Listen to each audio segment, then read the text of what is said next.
আলহামদুলিল্লাহ ওয়াসসালাতু ওয়াসসালামু আলা রাসূলিল্লাহ ওয়া আলা আলিহি ওয়া সাহবিহি ওয়া মান ওয়ালা আম্মা বাদ। উপস্থিত আজকের এই মান্থলি নলেজ এনরিচমেন্ট প্রোগ্রামে সকল গার্ডিয়ান, আমাদের মাদ্রাসাতুন নাসিহার সম্মানিত শিক্ষক এবং শিক্ষিকাবৃন্দ, উপস্থিত আছেন আজকের এই অনুষ্ঠানের প্রধান আলোচক ফাদিলাতুল শেখ ডক্টর মোহাম্মদ সাইফুল্লাহ মাদানী। আপনাদের সকলকে মাদ্রাসাতুন নাসিহার পক্ষ থেকে আমি জানাই আন্তরিক মোবারকবাদ। মাদ্রাসাতুন নাসিহা সবসময় চেষ্টা করে শুধু শিক্ষার্থীদের নয়, বরং অভিভাবকদেরও জ্ঞান ও সচেতনতার মাধ্যমে সমৃদ্ধ করতে। কারণ আমরা বিশ্বাস করি একজন সচেতন অভিভাবক, একজন সচেতন অভিভাবকই পারেন একজন আদর্শ সন্তান গঠন করতে। আজকের এই অনুষ্ঠানের মূল আকর্ষণ হলো একটি অত্যন্ত গুরুত্বপূর্ণ ও সময়োপযোগী বিষয়, ইসলামে আত্মনিয়ন্ত্রণের উপায়সমূহ।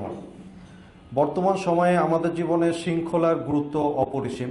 বিশেষ করে আমাদের সন্তানদের চরিত্র গঠন, নৈতিক উন্নয়ন এবং দ্বীনি চেতনা জাগ্রত করার জন্য আত্মশৃঙ্খলা বা আত্মনিয়ন্ত্রণ অত্যন্ত প্রয়োজন। আর এর সর্বোত্তম দিক নির্দেশনা আমরা পাই আমাদের দ্বীন ইসলাম থেকে।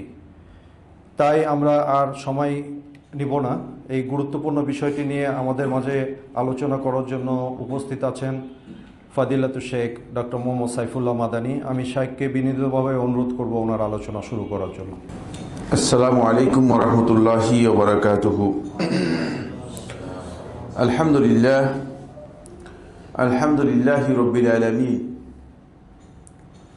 والصلاة والسلام الأتمان الأكملان على أزكى البشرية معلم الناس الخير المبعوث رحمة للعالمين وعلى آله وأصحابه ومن تبعهم بإحسان يوم الدين. أما بعد، قال الله سبحانه وتعالى في كلامه المجيد: أعوذ بالله من الشيطان الرجيم، قد أفلح من زكاها وقد خاب من دساها. وقال أيضا: قد أفلح من تزكى وذكر اسم ربه فصلى بل تؤثرون الحياة الدنيا والآخرة خير وأبقى. সম্মানিত আন-নাসিহা মাদ্রাসার শিক্ষক, প্রিন্সিপাল ও দায়িত্বশীল বৃন্দ, উপস্থিত সম্মানিত অভিভাবক অভিভাবিকা মণ্ডলী, আসলে মাসিক যে অভিভাবক সমাবেশ হয়ে থাকে, এটাকে আমরা হয়তো অনেকে মনে করছি যে এটা একটা অর্নামেন্টাল প্রোগ্রাম, সৌন্দর্যমূলক বা সৌজন্যমূলক প্রোগ্রাম। যদি এই ধারণা করে থাকি, এটি আমাদের জন্য ভুল হবে। তার কারণ হচ্ছে, একজন অভিভাবক আসলে তার সন্তানের প্রতি তার যে দায়বদ্ধতা আছে, এই দায়বদ্ধতার মূল বিষয় হচ্ছে তিনি অবশ্যই তার সন্তান কি পড়ছে, কি করছে, তার অবস্থা কি, প্রতিষ্ঠানের সাথে তার পরিপূর্ণ সম্পৃক্ততা থাকতে হবে। এবং অভিভাবক সমাবেশগুলো এই জন্যই করা হয়ে থাকে যাতে করে যারা অভিভাবক আছেন তারা বুঝতে পারেন যে সন্তানদের কতটুকু ডেভেলপমেন্ট হচ্ছে, কতটুকু তারা এখান থেকে জ্ঞান অর্জন করতে পারছে, তাদের কি ল্যাকিংস, কি প্রবলেমস, কি আদার্স সমস্যা রয়েছে যেগুলো সলভ করা দরকার। এটাকে বিভিন্ন উন্নত মানের প্রতিষ্ঠানে কিন্তু বাধ্যতামূলক করে দেওয়া হয়েছে। যদি অভিভাবক অনুপস্থিত থাকেন তাহলে তাকে এর জন্য জবাবদিহি করতে হয়।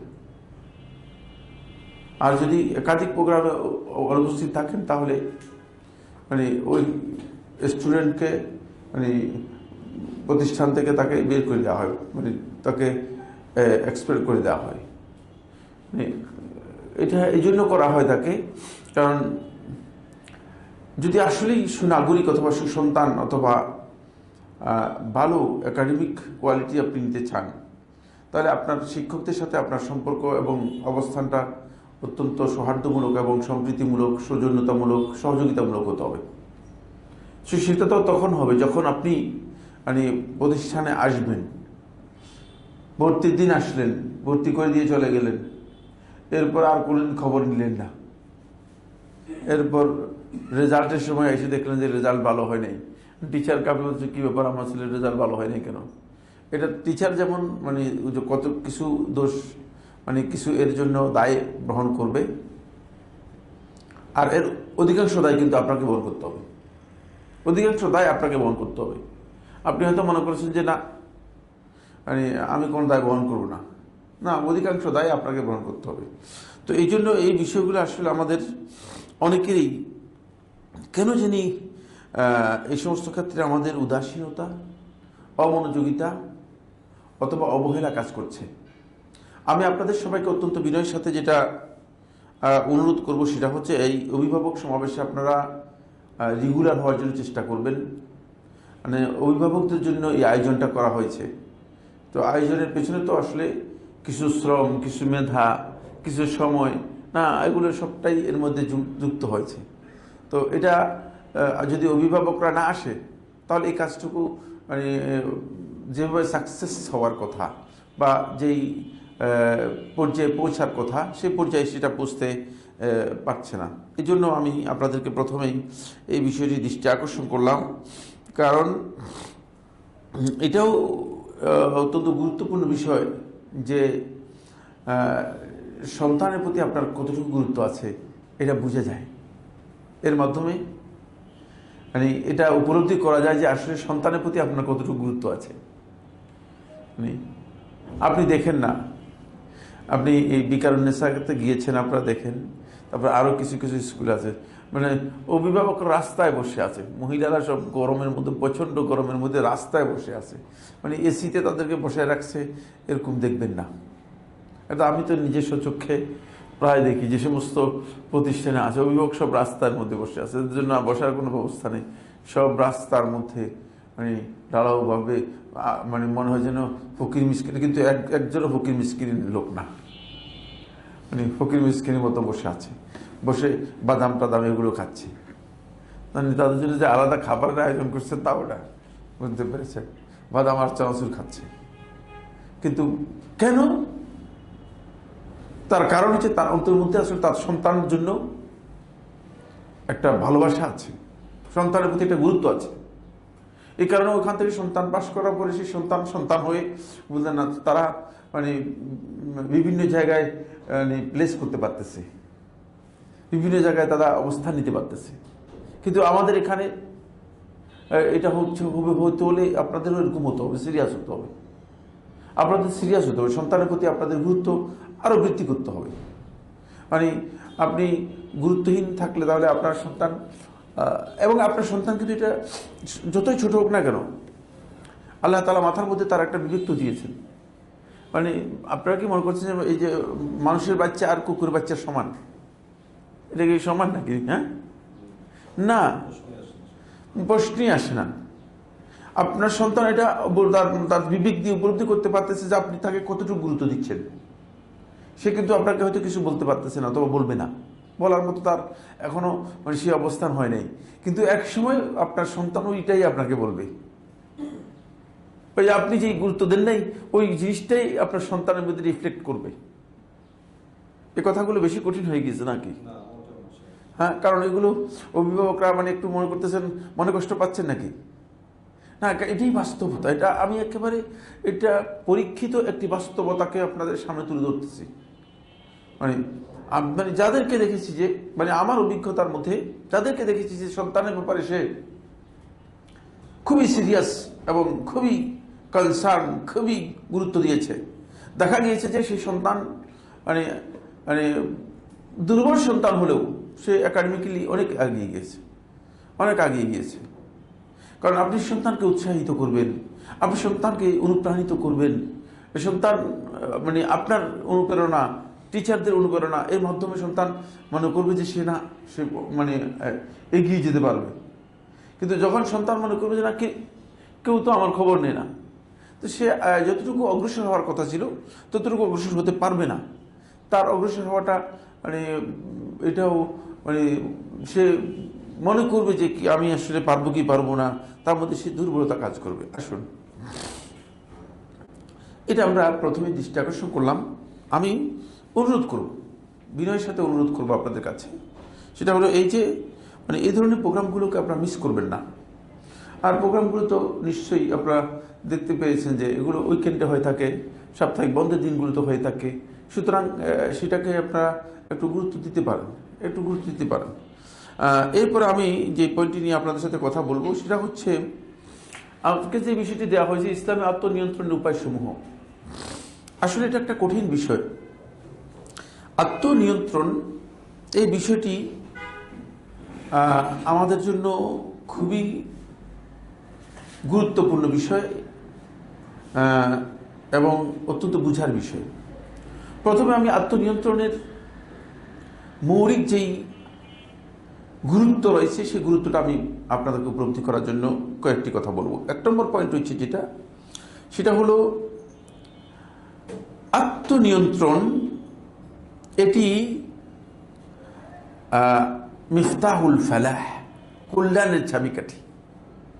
যে ব্যক্তি আসলে আত্মনিয়ন্ত্রণ করতে পারবে সে কোনো না কোনোভাবেই সে কল্যাণের যেই উচ্চ শিখরে আছে সে উচ্চ শিখরে পৌঁছতে সক্ষম হবে। এই জন্য আত্মনিয়ন্ত্রণটা এটা খুবই গুরুত্বপূর্ণ বিষয়। এর মাধ্যমে মানে আপনার জন্য কল্যাণ এবং সফলতা দুটি আপনার জন্য এর মাধ্যমে উন্মুক্ত হয়ে যায়। অনেকে শুধুমাত্র আত্মনিয়ন্ত্রণ না করার কারণে অথবা আত্মনিয়ন্ত্রণ করতে সক্ষম না হওয়ার কারণে মানে গোটা জীবনটাই তার ক্ষতিগ্রস্ত। গোটা জীবনের প্রায় অংশই তার মানে জীবনের প্রায় অংশই তার এমন যে মানে এটি সে কোনোভাবেই কিছুতেই কাজে লাগাতে পারছে না। কারণ হলো আত্মনিয়ন্ত্রণ না করার কারণে যে কাজটি যেভাবে করা দরকার ছিল সেভাবে সে করতে পারে না, সেভাবে সে কাজে নিজেকে ইনভলভ করতে পারে না। 2 নম্বর যে পয়েন্টটি সেটা হলো আত্মনিয়ন্ত্রণের দ্বিতীয় যে গুরুত্ব সেটা হলো একজন ব্যক্তি যখন আত্মনিয়ন্ত্রণ করবে, আত্মনিয়ন্ত্রণ মানে ওই ব্যক্তিকে মানুষদের কাছে ভালোবাসার পাত্র এবং প্রিয় মানুষে পরিণত করে এবং তার আচরণটা ইসলাম যেই আচরণ চেয়েছে সেই উত্তম আচরণ হয়ে থাকে। আচরণটা উত্তম হয়, ভালো আচরণ হয় এবং মানুষের কাছে সে প্রিয় পাত্রে পরিণত হয়। একজন ব্যক্তি যখন আত্মনিয়ন্ত্রণ করে কথা বলে, সব ক্ষেত্রে আত্মনিয়ন্ত্রণ তার থাকে, তখন আপনি দেখবেন যে সবাই তার ব্যাপারে প্রশংসা করবে, বুঝলেন না, লোকটা এলোমেলো কথা বলেন না, লোকটার আচরণের মধ্যে এলোমেলো নেই, লোকটার আচরণের মধ্যে এলোমেলো নেই। এটা খুবই ইম্পর্টেন্ট বিষয়। মানে আমাকে দেখে যদি মনে করেন একজন ব্যক্তি মনে করে যে লোকটার মানে কথার মধ্যে আসলে কোনো নিয়ন্ত্রণ নেই, তখন মানুষ বলছে না আরে উনি সাইফুল্লাহ ভাই যদিও মানে পরিচিত হয় কিন্তু আসলে কথার মধ্যে ব্যালেন্স নেই। এটাই স্বাভাবিক। এমনকি অনেক উচ্চ পর্যায়ের লোক পর্যন্ত শুধুমাত্র আত্মনিয়ন্ত্রণের কারণে তিনি মানে জ্ঞান গর্বে সার্টিফিকেট এবং অন্যান্য দিক থেকে অনেক উপরে হওয়ার পরেও কিন্তু মানুষের কাছে খুব ছোট, মানুষের কাছে খুব ছোট। এই যে মানুষের কাছে খুব ছোট হয়ে গেল, এই ছোট হওয়ার কারণ শুধু একটাই, সে আত্মনিয়ন্ত্রণ করতে পারে না। এই কারণেই সে নিজেকে নিয়ন্ত্রণ করতে পারে না। এটা খুবই ইম্পর্টেন্ট বিষয়।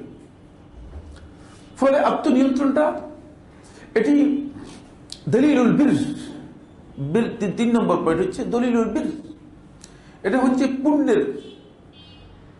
আল্লাহ তাআলা কোরআনে কারীমের মধ্যে বীরের বিভিন্ন জায়গায় পরিচয় করে দিয়েছেন। এটা পুণ্যের মানে এটা দলিল।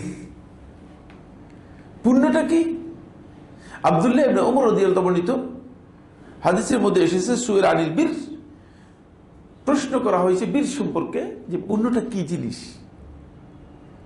মানে পুণ্যটা কি বিষয়। তখন আব্দুল্লাহ ইবনে ওমর রাদিয়াল্লাহু আনহু বলেছেন যে পুণ্যটা হচ্ছে হুসনুল খুলুক ওয়া তিবুল কালাম, এটা হলো উত্তম ব্যবহার এবং মিষ্টি এবং ভালো কথা। আপনি দেখবেন যিনি আত্মনিয়ন্ত্রণ করতে পারবেন তিনি অনেক কঠিন সময়েও তাকে অস্থিরতার মধ্যে দেখবেন না। ইসলামের মৌলিক বৈশিষ্ট্যগুলো হচ্ছে একজন ব্যক্তি মানে কোন অবস্থাতেই তিনি মানে অস্থির, একেবারেই নিজেকে পরিপূর্ণরূপে নিয়ন্ত্রণহীন করে কোনো কাজে অথবা কোনো কথায় তিনি লিপ্ত হবেন না। যিনি লিপ্ত হবেন বুঝতে হবে যে তিনি নিজের আত্মার উপর তার যতটুকু নিয়ন্ত্রণ থাকার কথা ছিল ততটুকু নিয়ন্ত্রণ তিনি অর্জন করতে পারেননি, অর্জন করতে সক্ষম হননি। এটা হলো 3 নম্বর বিষয়। এরপরে 4 নম্বর পয়েন্ট হচ্ছে আত্মনিয়ন্ত্রণ হচ্ছে মূলত এটি নৌ মিনাল মুজাহাদা, এক প্রকারের মুজাহাদাতুন নফস, নফসের সাথে আপনার মুজাহাদা, নফসের সাথে আপনার জিহাদের একটা পার্ট। এটা এই জন্য এর মর্যাদা অনেক বেশি। ফলে আল্লাহ রাব্বুল আলামিন সূরা আনকাবুতের 89 নম্বর আয়াতের মধ্যে বলেছেন ওয়াল্লাযীনা জাহাদু ফীনা লানাহদিয়ান্নাহুম সুবুলানা, এর মাধ্যমে আপনি একটা পুরস্কার পাবেন, সেটা আল্লাহ তাআলা ঘোষণা করে দিয়েছেন।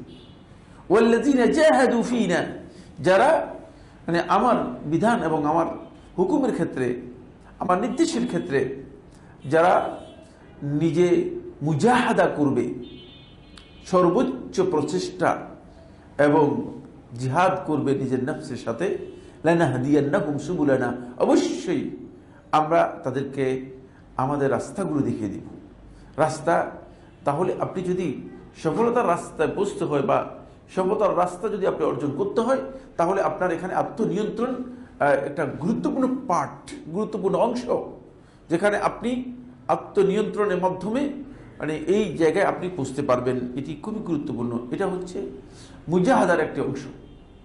এই জন্য আমরা অধিকাংশ লোকদেরকে বলি যে মানে আপনি যদি সত্যিকার মুজাহাদা করতে চান, মুজাহাদার প্রথমেই আপনাকে যে কাজটি করতে হবে সেটা হচ্ছে আপনি আপনার আত্মনিয়ন্ত্রণটাকে মানে কাছে আনতে হবে। ফলে আল্লাহ রাব্বুল আলামিন আত্মনিয়ন্ত্রণকে মানে 2টি বৈশিষ্ট্যের উপর আল্লাহ তাআলা জান্নাতের ঘোষণা দিয়েছেন। তার মধ্যে একটি অংশ হচ্ছে আত্মনিয়ন্ত্রণ। ওয়া আম্মা মান খাফা মাকামা রাব্বিহি ওয়া নাহান নাফস আনিল হাওয়া ফাইন্নাল জান্নাতা হিয়াল মাওয়া।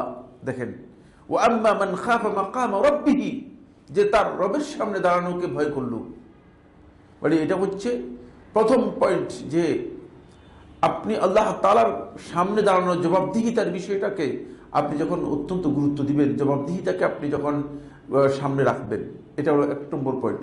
2 হচ্ছে ওয়ানাহান নাফস আনিল হাওয়া, এবং আপনি নফসকে হাওয়া থেকে মানে প্রবৃত্তির কামনা বাসনা ডিজায়ারগুলোর অনুসরণ থেকে এটাকে কমপ্লিটলি নিয়ন্ত্রণে আনতে পারবেন। এটা ওয়ানাহান নাফস আনিল হাওয়ার মূল বক্তব্য হচ্ছে আত্মনিয়ন্ত্রণ। মানে সেটা সামনে আলোচনার মধ্যে আসবে, কোন কোন জায়গায় এই আত্মনিয়ন্ত্রণের বিষয়গুলো আছে সেটা সামনে আলোচনার মধ্যে আসবে।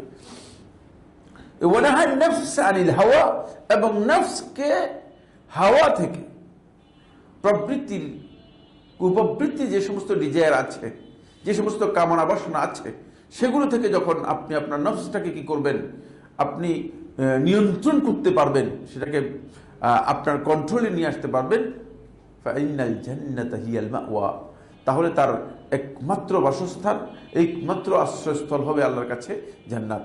তাহলে বোঝা যাচ্ছে যে জান্নাতটা, এখানে আত্মনিয়ন্ত্রণের বিষয়টি খুবই গুরুত্বপূর্ণ একটি পয়েন্ট যেটা আমাদেরকে বলা হয়েছে। এরপরে আল্লাহ সুবহানাহু ওয়া তাআলা কোরআনে কারীমের সূরাতুশ শামসের 9 এবং 10 নম্বর আয়াত, এর মধ্যে আল্লাহ রাব্বুল আলামিন 11টি কসম করেছেন, আর আগে 11টি কসম করেছেন। কোরআনে কারীমের মধ্যে এত বেশি কসম কোন ক্ষেত্রে আল্লাহ রাব্বুল আলামিন করেননি। একটা বিষয়কে আমাদের কাছে তুলে ধরার জন্য, একটা বিষয়কে আল্লাহ রাব্বুল আলামিন আমাদের কাছে ক্লিয়ার করার জন্য আল্লাহ সুবহানাহু ওয়া তাআলা 11টি কসম করেছেন, একটি দুইটি কসম করেননি, 11টি কসম করেছেন। যে কসমের মাধ্যমে আল্লাহ রাব্বুল আলামিন একটি বিষয় ক্লিয়ার করতে চেয়েছেন, সেটা হচ্ছে এই ক্বাদ আফলাহা মান যাক্কাহা, যে সত্যিকার মানে এই আত্মা পরিশুদ্ধির কাজটাকে পরিপূর্ণরূপে করতে পারলো, অর্থাৎ নিজের আত্মাকে যে নিয়ন্ত্রণে নিয়ে আসতে পারলো, সেই সত্যিকার সফলতা লাভ করবে। এটা সফলতার জন্য আল্লাহ রাব্বুল আলামিন ক্লিয়ার করে জানিয়ে দিয়েছেন, কাদ আফলাহা মান যাক্কাহা ওয়া কাদ খাবা মান দাসসাহা। আর যে আত্মনিয়ন্ত্রণ থেকে মানে সরে গেল, নিজেকে কলুষিত করলো, নিজের আত্মাকে কলুষিত করলো, নিজে অনিয়ন্ত্রিত জীবন যাপন করলো, সে কাদ খাবা ক্ষতিগ্রস্ত হলো, সে সফলতার যে জায়গায় সেই জায়গায় না পৌঁছে ব্যর্থতায় সে মানে নিমজ্জিত বা পর্যবসিত হলো। এখান থেকে আমরা বুঝতে পারলাম যে বিষয়টি, সেটা হলো এই যে আত্মনিয়ন্ত্রণটা কতটাই গুরুত্বপূর্ণ, কতটাই আমাদের জন্য গুরুত্বের দাবি রাখে। এই কারণে এই বিষয়টি মূলত আত্মনিয়ন্ত্রণের বিষয়টি শুধুমাত্র যে আমরা যে সফলতার যে দিকগুলোর মধ্যে আলোচনা করেছি এর মধ্যেই শুধুমাত্র সীমাবদ্ধ তা নয়, বরং আত্মনিয়ন্ত্রণের বিষয়টি 6 নম্বর যে পয়েন্টটি, সেটা হলো এটি এমন একটি গুরুত্বপূর্ণ এবং মহান বিষয় যে এটা লুব্বুল ঈমান, ঈমানের মূল বিষয়কে এবং রূহুল ইনসান, মানুষের মূল আত্মা এবং প্রাণকে এটা কি করে স্পর্শ করে, এটা প্রাণকে স্পর্শ করে, প্রাণের সাথে সম্পৃক্ত।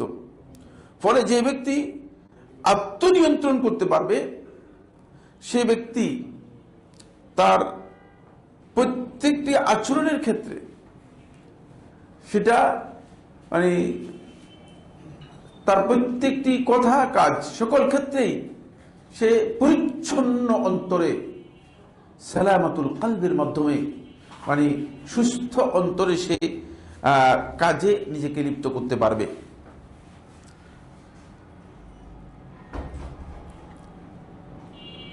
এটি এমন একটি আচরণ যে আচরণকে কেউ ত্যাগ করলে তাহলে তার দিনটা মোটো মুস্তাকিম হবে না, সে দিনের উপর মুস্তাকিম হতে পারবে না যদি আত্মনিয়ন্ত্রণ করতে না পারে। দুই হচ্ছে, এর মাধ্যমে অন্তরটা তার পরিষ্কার বা পরিচ্ছন্ন হবে না। আর যদি আত্মনিয়ন্ত্রণ তার কাছ থেকে হারিয়ে যায়, তাহলে সে পৃথিবীতে কোনো কিছু বিনির্মাণের কাজে অংশগ্রহণ করতে পারবে না, হয়তো ধ্বংসের কাজে অংশগ্রহণ করতে পারবে। এটা এর গুরুত্বের উপর এটা মানে খুবই ইম্পর্টেন্ট বিষয়। এই কারণেই আত্মনিয়ন্ত্রণের ব্যাপারে আমাদেরকে একটু সচেতন হতে হবে। আত্মনিয়ন্ত্রণের এই কথাগুলো আলোচনা করার পরে এবার সেকেন্ড পয়েন্টে যাচ্ছি। আত্মনিয়ন্ত্রণের মিনিংটা কি, ডেফিনেশনটা কি, আত্মনিয়ন্ত্রণ কি, কোন জিনিসকে বুঝায়, এই সম্পর্কে যারা ইলমুন নফসের গবেষক রয়েছেন তারা এটা উল্লেখ করেছেন যে আত্মনিয়ন্ত্রণ হচ্ছে হুয়া ইমসাকুহা আন হাওয়াহা ওয়া শাহওয়াতিহা। আত্মনিয়ন্ত্রণ হচ্ছে কোন ব্যক্তি তার নিজের নফসকে, নফস বলতে এখানে বোঝায় নিজের আত্মাকে, সে ব্যক্তি পরিপূর্ণরূপে বারণ করবে, বাধা দেবে, আন হাওয়াহা, তার কুপ্রবৃত্তির যে সমস্ত ডিজায়ার আছে এগুলো থেকে, ওয়া শাহাওয়াতিহা, এবং কামনা বাসনা থেকে, কারণ এগুলো থেকে সে পরিপূর্ণরূপে বাধা দিবে। এক।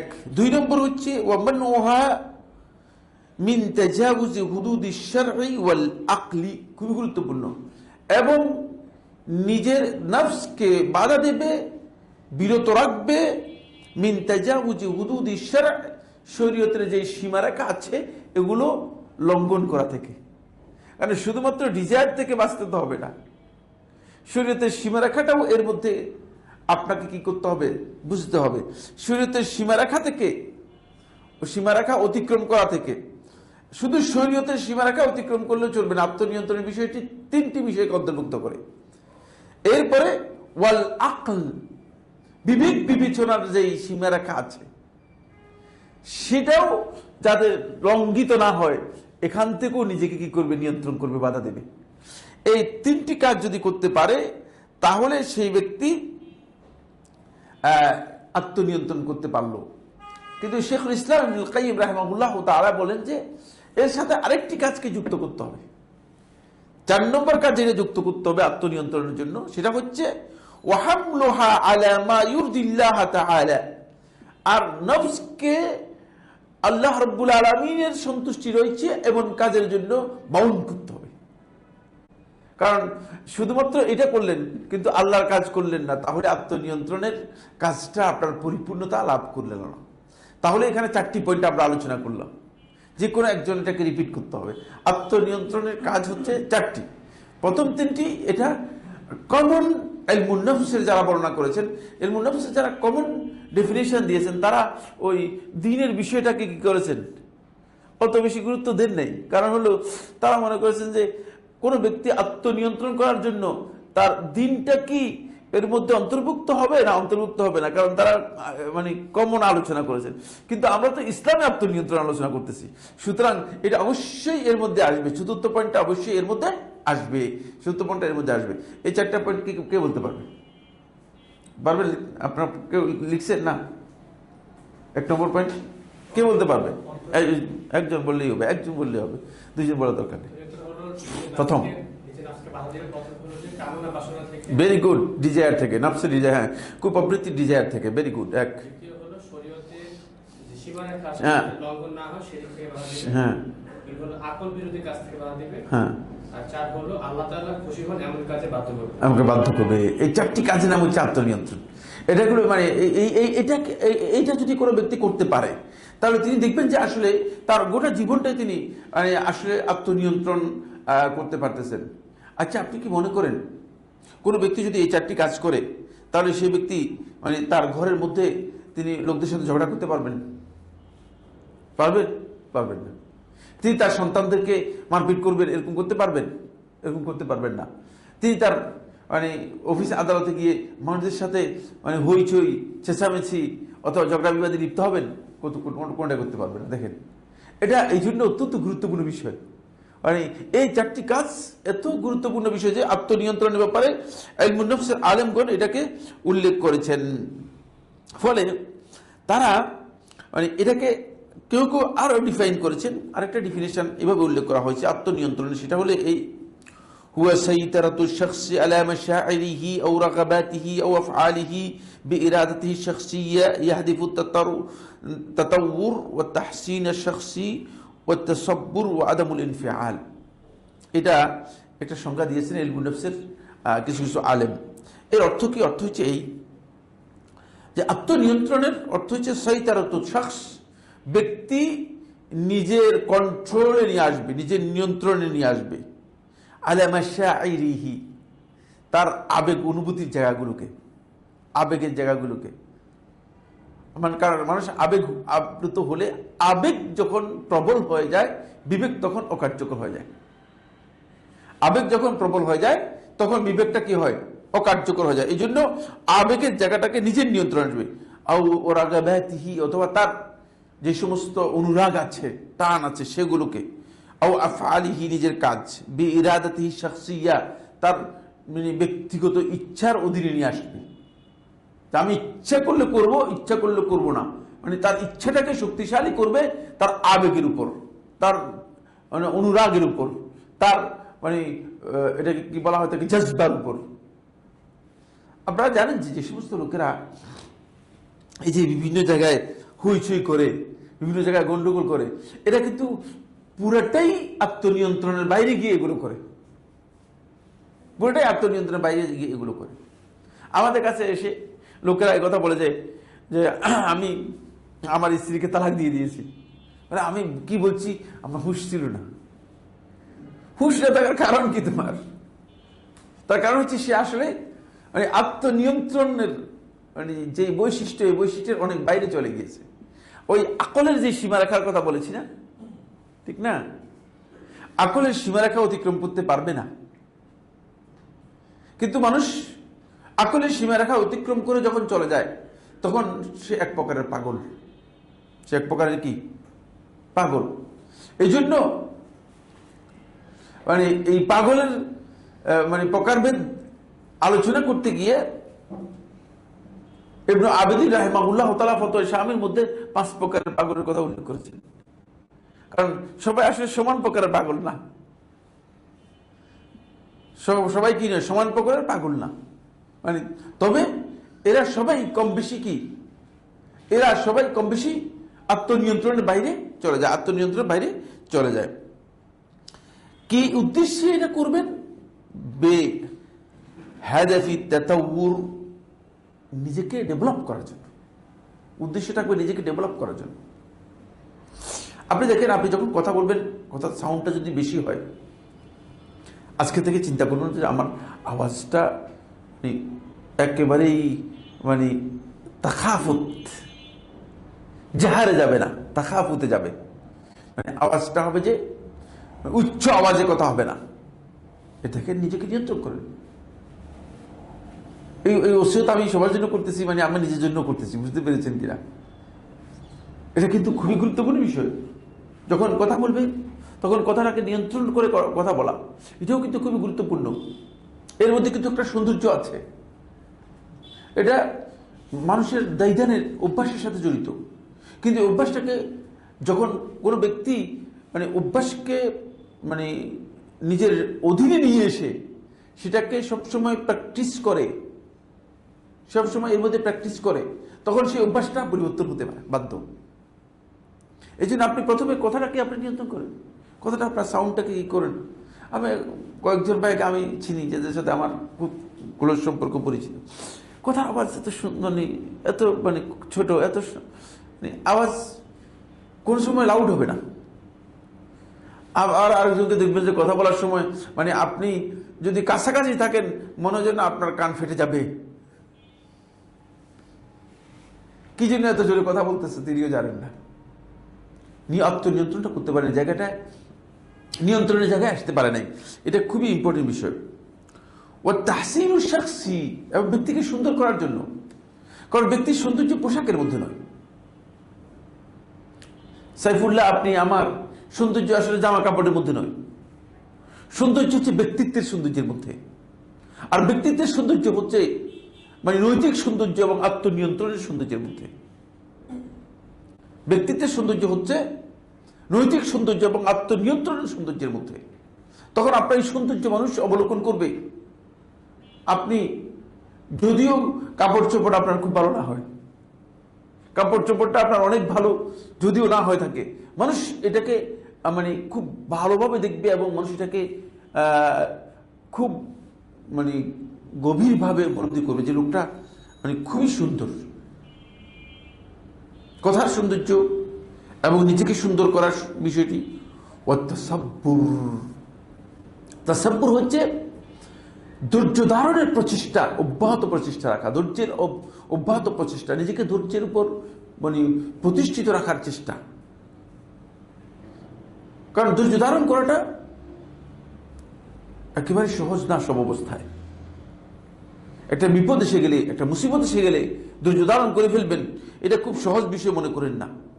সুতরাং ওই ধৈর্যের জন্য তাসাব্বুরটা খুবই ইম্পর্টেন্ট, মানে ধৈর্যের চেষ্টাটা আপনার খুবই ইম্পর্টেন্ট। আপনি দেখবেন যে এখানে আপনার ধৈর্য ধারণ করা দরকার, তখন আপনি সর্বোচ্চ নিজেকে কন্ট্রোল করে সবরটাকে নিজের জন্য না সবর করি। আমাদের মধ্যে অনেকেই মনে করেন যে না একটা বলে দিলেই তো হলো, না বলে না দেওয়াটাই হচ্ছে আপনার তাসাব্বুর।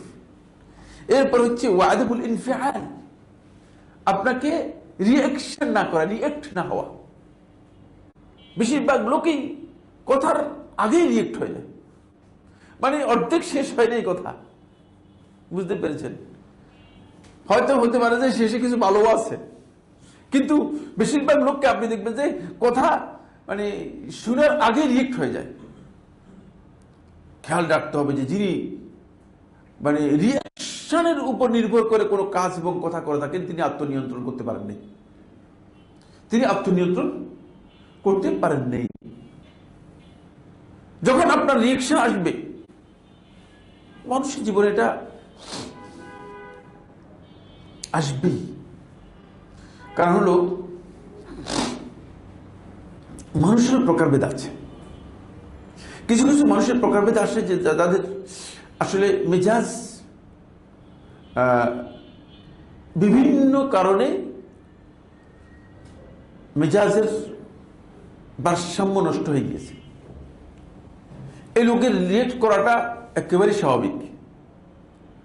তখন তিনি ওই রিয়েক্ট থেকে নিজেকে নিয়ন্ত্রণ করার জন্য তিনি নিজে চুপ থাকবেন অথবা স্থানান্তরিত হয়ে যাবেন আত্মনিয়ন্ত্রণ করার জন্য। এদের লোককে আমি অনেক দেখেছি, অস্বাভাবিক রিয়েক্টিভ, অস্বাভাবিক। যখন দেখেছি যে রিয়েকশন এত ভয়ঙ্কর হয়ে গিয়েছে, দেখলাম যে একবারে চুপ, মানে একটা শব্দ, একেবারে আধা ঘন্টা পর্যন্ত কোনো শব্দ নেই, কোনো কথা নেই, কোনো কথা শুনতেছে এটাও মনে করতেছে না। কারণ আপনি জানেন যে এই অবস্থায় যদি আপনি কথা বলেন তাহলে আপনার কথা হয়তো ভুল হবে, অথবা এই কথাটা অন্যের জন্য ক্ষতির কারণ হবে। এই কথাটা হয়তো ভুল হবে অথবা কি অন্যের জন্য ক্ষতির কারণ হবে। সুতরাং সেক্ষেত্রে আপনাকে অবশ্যই কি করতে হবে, এই বিষয়টি নিয়ন্ত্রণে আনতে হবে। এটা খুবই গুরুত্বপূর্ণ পয়েন্ট। এরপরে যে পয়েন্টটি নিয়ে আমরা আলোচনা করব সেটা হচ্ছে এই আত্মনিয়ন্ত্রণের যেই গ্রেড, সেই গ্রেডগুলো ইসলাম যেভাবে দিয়েছে, ইসলামে এর যে গ্রেড বা মর্যাদা দিয়েছে, ইসলামে কোরআনে কারীমের মধ্যে আল্লাহ সুবহানাহু ওয়া তাআলা আত্মনিয়ন্ত্রণের যে গ্রেড দিয়েছে সেটা হচ্ছে এই আত্মনিয়ন্ত্রণ একটি নিয়মিত অব্যাহত প্রচেষ্টা। এটা মানে কয়েকটা কাজের মধ্যে সীমাবদ্ধ নয়, এটা অব্যাহত প্রচেষ্টা, মানে এটা চলতে থাকবে। আপনি যতদিন আছেন আপনার ততদিনই কি করতে হবে, চালিয়ে যেতে হবে। মানে আজকে কালকে 2 দিন 5 দিনের প্রশিক্ষণ অথবা সামান্য কোনো প্রশিক্ষণের মাধ্যমে আপনার আত্মনিয়ন্ত্রণ করে ফেলতেছেন, এটা পারবেন না। এই জন্য একটা মিসগাইডেড বাংলাদেশে একটা গ্রুপ আছে, আপনারা নিশ্চয়ই জানেন না, আমার সে আপনাদের জ্ঞান এই বিষয়ে বেশি থাকার কথা। সেটা হচ্ছে কোয়ান্টাম মেথড পদ্ধতি। কোয়ান্টাম মেথডে আপনার আত্মনিয়ন্ত্রণের বিষয়গুলো প্রশিক্ষণ দেওয়া হয় এবং শিক্ষা গ্রহণ করা হয় থাকে। আমি নফসের উপর আমার অনেক আলোচনা ছিল এক সময়, যখন 11 নম্বর সেক্টরে আমাদের অফিস ছিল, তখন আমার এই আলোচনাগুলো অনেকেই যারা তারা বলতেছে, শেখ এই আলোচনাগুলো কোয়ান্টাম মেথড, আপনি যে আলোচনাগুলো করতেছেন ফ্রি আমাদেরকে শোনাচ্ছেন, এগুলো কোয়ান্টাম মেথড 8,000 টাকা করে প্রত্যেক কোর্সে নেই। আমি বললাম যে আমার টাকার প্রয়োজন নেই, তারা তো টাকার জন্য করতেছে, আমি আমার আল্লাহর জন্য করতেছি। দুইটার মধ্যে পার্থক্য আছে, দুইটার মধ্যে পার্থক্য আছে। যেন আমরা যে কথাগুলো এখন বলেছি এগুলো সবগুলো সেখানে তারা বলবে, কারণ এটা আত্মনিয়ন্ত্রণের বিষয়টা তাদের একটা সাবজেক্ট, তাদের একটা সাবজেক্ট। এটা আপনারা জানেন কিনা? আপনারা জানেন কি এটা? হ্যাঁ, এটাই মূল সাবজেক্ট।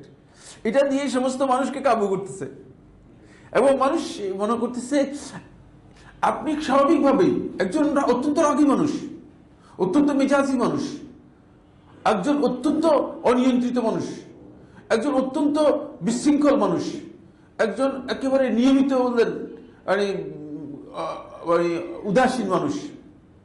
তো এই লোকগুলোকে এনে যখন আপনি আত্মনিয়ন্ত্রণের একটা মানে মানে অবস্থানে নিয়ে কন্ট্রোল করে কিছু দিন তাকে প্রশিক্ষণ দিবেন, তখন অবশ্যই তার মধ্যে কিছু পরিবর্তন আসবে না? বাধ্য আসবেই। তো কিছু পরিবর্তন যখন তারা দেখে, তারা বলে যে ভাই কোয়ান্টাম মেথডে গেলেই সবচেয়ে লাভ। আরে আগে তো তুমি জানো নাই যে মানে ইসলামের এই বিষয়গুলো তো তোমাকে অনেক আগেই জানানো আছে, সেখানে যেতে হবে কেন তোমাকে? সেই জায়গায় তোমাকে যেতে হবে কেন? কারণ ইসলাম তো এই বিষয়গুলোকে খুবই ক্লিয়ার করেছে। আমরা প্রথম যে পয়েন্টটি আলোচনা করতেছি সেটা হচ্ছে এটাকে খুব ভালো করে খেয়াল করতে হবে। এটা কোনো সুনির্দিষ্ট সময়ের কাজ নয়, এটা একটা অব্যাহত প্রচেষ্টা যেটা চলতে থাকবে, সব সময় চলতে থাকবে। তবে যখন আপনি লম্বা সময় এটাকে প্র্যাকটিস করবেন, তখন আপনার যেমন আপনি সকালবেলা নাস্তা 2টা রুটি, মনে করেন 1টা ডিম, ঠিক এই ধরনের একটা প্র্যাকটিস স্বভাবে পরিণত হয়ে যাবে। আর স্বভাবে যখন পরিণত হয়ে যাবে, খুব ভালো করে খেয়াল করেন, স্বভাবে যখন পরিণত হয়ে যাবে তখন আপনি এটা দেখবেন যে মানে আপনার কাছে তখন আপনার কথার আওয়াজ, আপনার বলার ধরন, তখন আপনার মানে সবরের মাত্রা, এগুলো অনেক বেড়ে যাবে। এই জন্য এটাকে আপনাকে নিয়মিত কি করতে হবে? কন্ট্রোল করতে হবে। এক্ষেত্রে ইসলাম যে জিনিসটাকে যুক্ত করে দিয়েছে সেই জিনিসটা হচ্ছে এটা কেবল মানে ব্যক্তির প্রচেষ্টার সাথে যুক্ত নয়।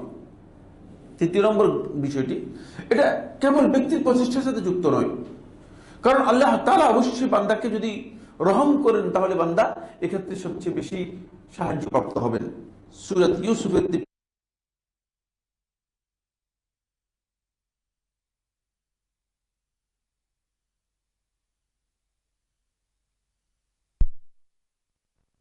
রহিম ইল্লা মা রাহিমা রাব্বি, যদি আমার রব রহম করে থাকেন তাহলেই মানে এই কাজটা মানে সহজ হবে। এই জন্য ইসলাম যখন যুক্ত হবে তখন আমি খেয়াল রাখতে হবে যে আমি আল্লাহর রহমত এখানে আমার জন্য কি খুবই গুরুত্বপূর্ণ। আল্লাহর কাছে রহমতটাও আমার কাছে চাইতে হবে, আমাকে চাইতে হবে যে আমি এই কাজে যেন আল্লাহ তাআলার রহমত প্রাপ্ত হই, যেন আল্লাহ তাআলা আমার উপর রহমত করেন, তাহলে আমি এটাকে সহজেই কি করতে পারবো? নিয়ন্ত্রণ করতে পারবো। আপনি সবচেয়ে হিংস্র প্রাণী হচ্ছে সিংহ। দুবাইতে লোকেরা সিংহ বুঝলেন না, এগুলো লালন পালন করতেছে, চিন্তা করছেন? হিংস্র প্রাণী এবং সবচেয়ে হিংস্র প্রাণী। মানুষ খাওয়া হচ্ছে তার মানে নিয়মিত অভ্যাস, আর সেখানে এখন মানুষ এগুলোকে লালন পালন করতেছে। তাহলে বুঝতে পেরেছেন যে মানে এটা ওই যখন কোনো ব্যক্তি মানে এই বিষয়গুলোকে নিয়মিত তার একটা প্র্যাকটিসে নিয়ে আসবে, তখন সেটা এমন এক পর্যায়ে চলে যাবে যে হতে পারে যে সবচেয়ে ভয়ঙ্কর জিনিস আপনার নিয়ন্ত্রণে আপনি আনতে পারবেন। সবচেয়ে ভয়ঙ্কর জিনিস আপনি আপনার নিয়ন্ত্রণ আনতে পারবেন। 2 নম্বর যে পয়েন্টটি সেটা হলো আত্মনিয়ন্ত্রণটা কেবল লাইসা মুজাররাদ ফাযিলা আখলাকিয়া, এটা চারিত্রিক মানে শ্রেষ্ঠত্ব অথবা মর্যাদার বিষয় নয় কেবল, বরং এটা হচ্ছে দ্বীন এবং দুনিয়ার ইস্তেকামতের মানে ভিত্তি। দ্বীন এবং দুনিয়ার ইস্তেকামতের ভিত্তি, দ্বীন এবং দুনিয়ার ক্ষেত্রে আপনার অবিচলতা এবং দৃঢ়তার ভিত্তি হচ্ছে আত্মনিয়ন্ত্রণটা। দ্বীন এবং দুনিয়ার ইস্তেকামতের ভিত্তি। দুনিয়ার কি? দুনিয়ার হচ্ছে আপনি দেখবেন যে যিনি আত্মনিয়ন্ত্রণ করতে পারেন তার কথা কিন্তু সবাই শুনবে, আনাড়িও শুনবে। তার কারণ হচ্ছে মনে করবে যে না, উনি যেটা বলেন সেটা ঠিক বলেন, ওনারটা খুব গুরুত্বপূর্ণ, মানুষটা বুঝতে পারবে। আর দ্বীনের ইস্তেকামত হচ্ছে তাহলে দ্বীনের ব্যাপারে আপনাকে যে কোনো ব্যক্তি এসে ডান দিকে আর বাম দিকে নিতে পারবে না। আমরা তো এখন বেশিরভাগ লোকই আসলে দিনের ব্যাপারে আমাদের অবস্থানটা হচ্ছে এই যে কেউ ডান দিকে বাম দিকে আমাদেরকে নিয়ে যাচ্ছে এবং ইচ্ছা মতো আমাদেরকে ঘুরাচ্ছে।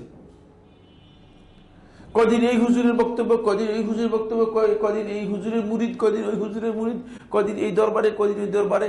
তারপরে আবার যুবকদেরকে দেখতে পাই যে যুবকরা তো একেবারেই পথভ্রষ্ট, দিশেহারা, মনে হচ্ছে যেন তারা মানে এটাকে কি বলা যেতে পারে যে রশি ছাড়া ছাগল আছে না, এরকম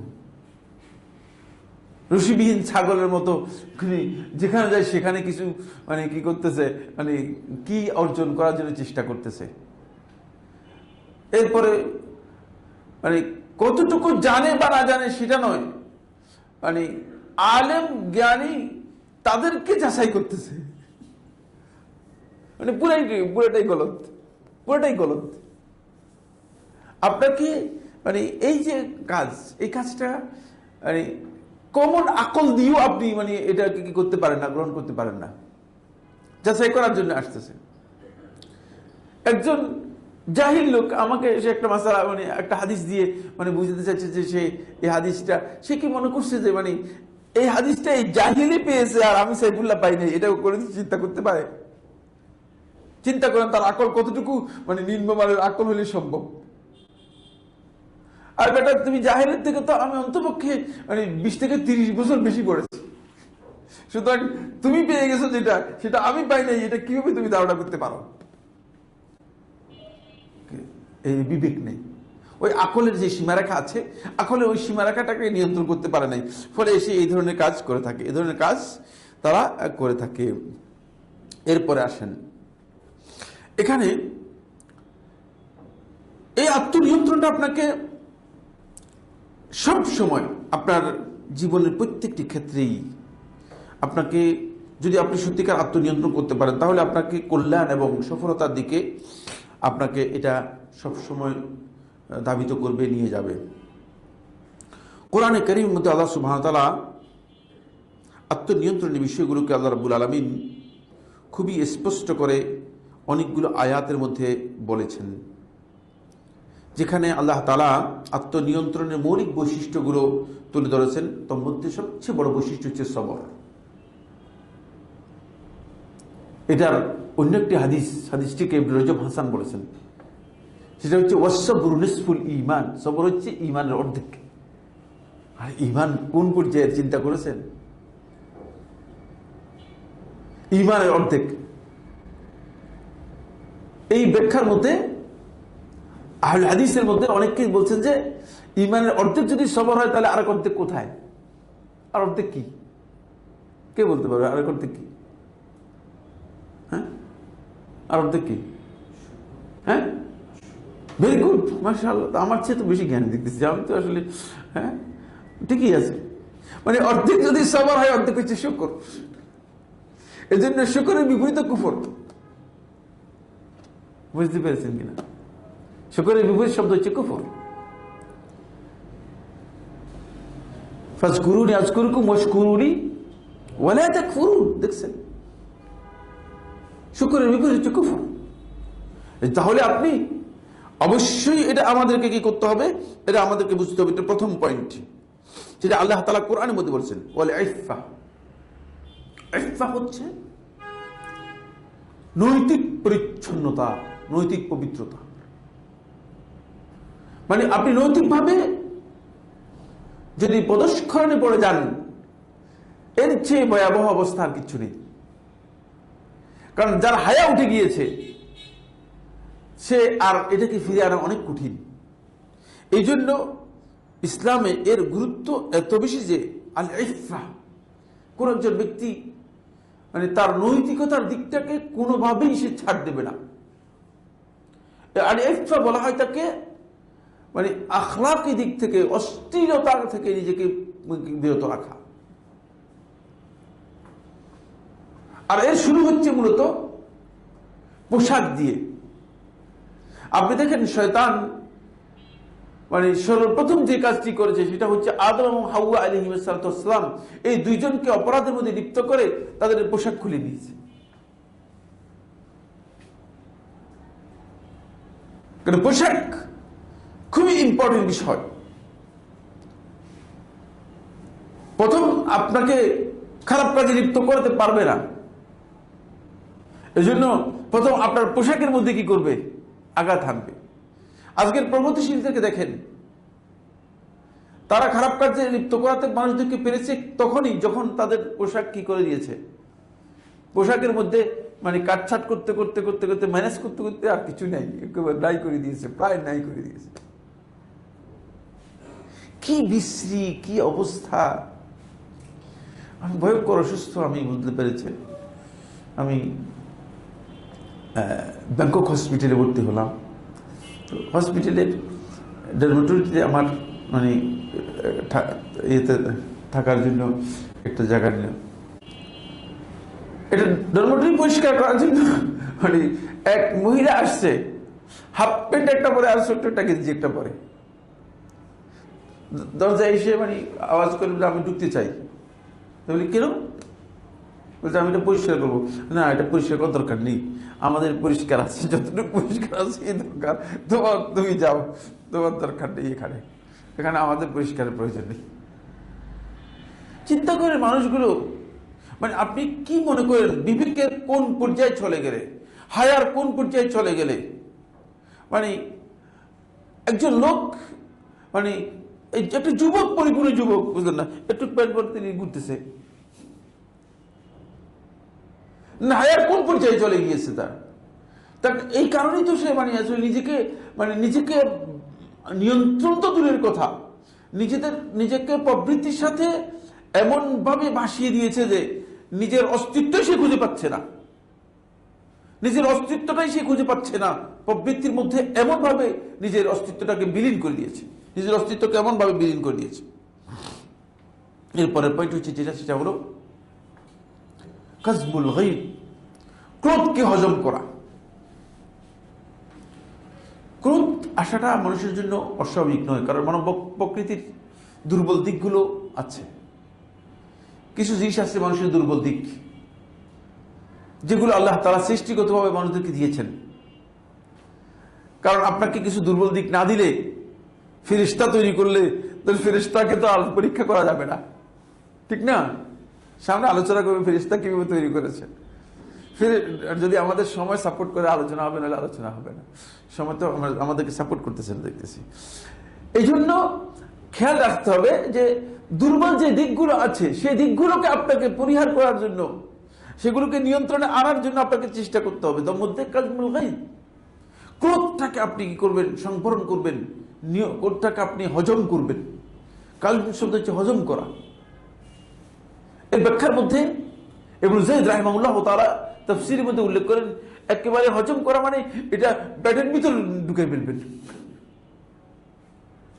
রাগ যখন, ক্রোধ যখন আসবে তখন সেটাকে হজম করবেন।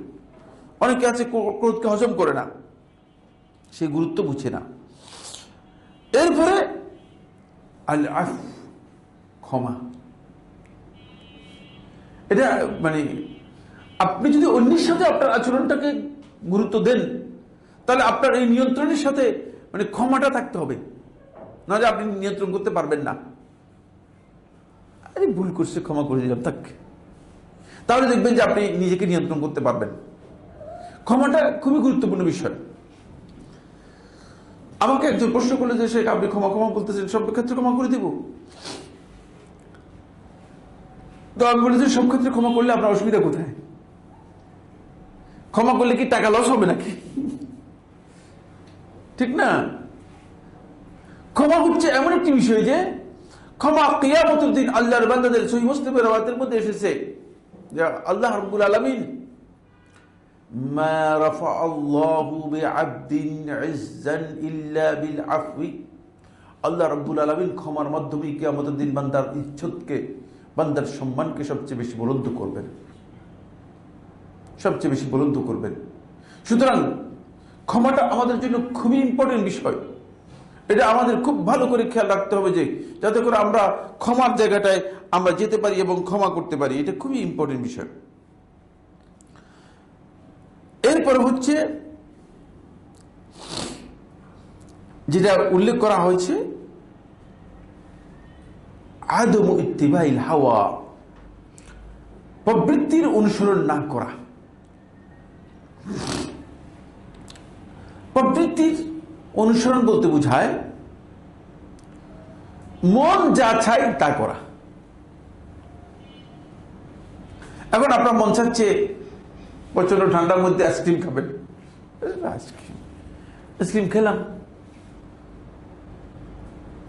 মন চাচ্ছে এখন মানে প্রচন্ড গরম, ভয়ঙ্কর ধরনের গরম, বলছে আপনি গরমের মধ্যে আপনি মানে গরম কফি খাবেন।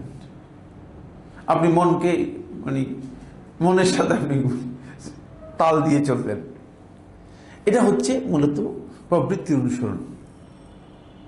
স্বাভাবিকভাবেই এর সাথে আপনাকে দুটি জিনিস যুক্ত করতে হবে, দুটি বাউন্ডারির মধ্যে এটাকে কি করতে হবে, নিয়ে আসতে হবে। একটা হচ্ছে আকলের বাউন্ডারি, আর একটা হচ্ছে শরীয়তের বাউন্ডারি। একটা হচ্ছে আকলের বাউন্ডারি, আর একটা হচ্ছে কি শরীয়তের বাউন্ডারি।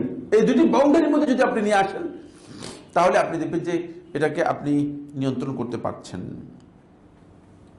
এবার আসুন আল্লাহ সুবহানাহু ওয়া তাআলা কি বলেছেন সূরা সাদ 26 নম্বর আয়াতের মধ্যে প্রবৃত্তির অনুসরণকে আল্লাহ তাআলা কিভাবে আখ্যায়িত করেছেন।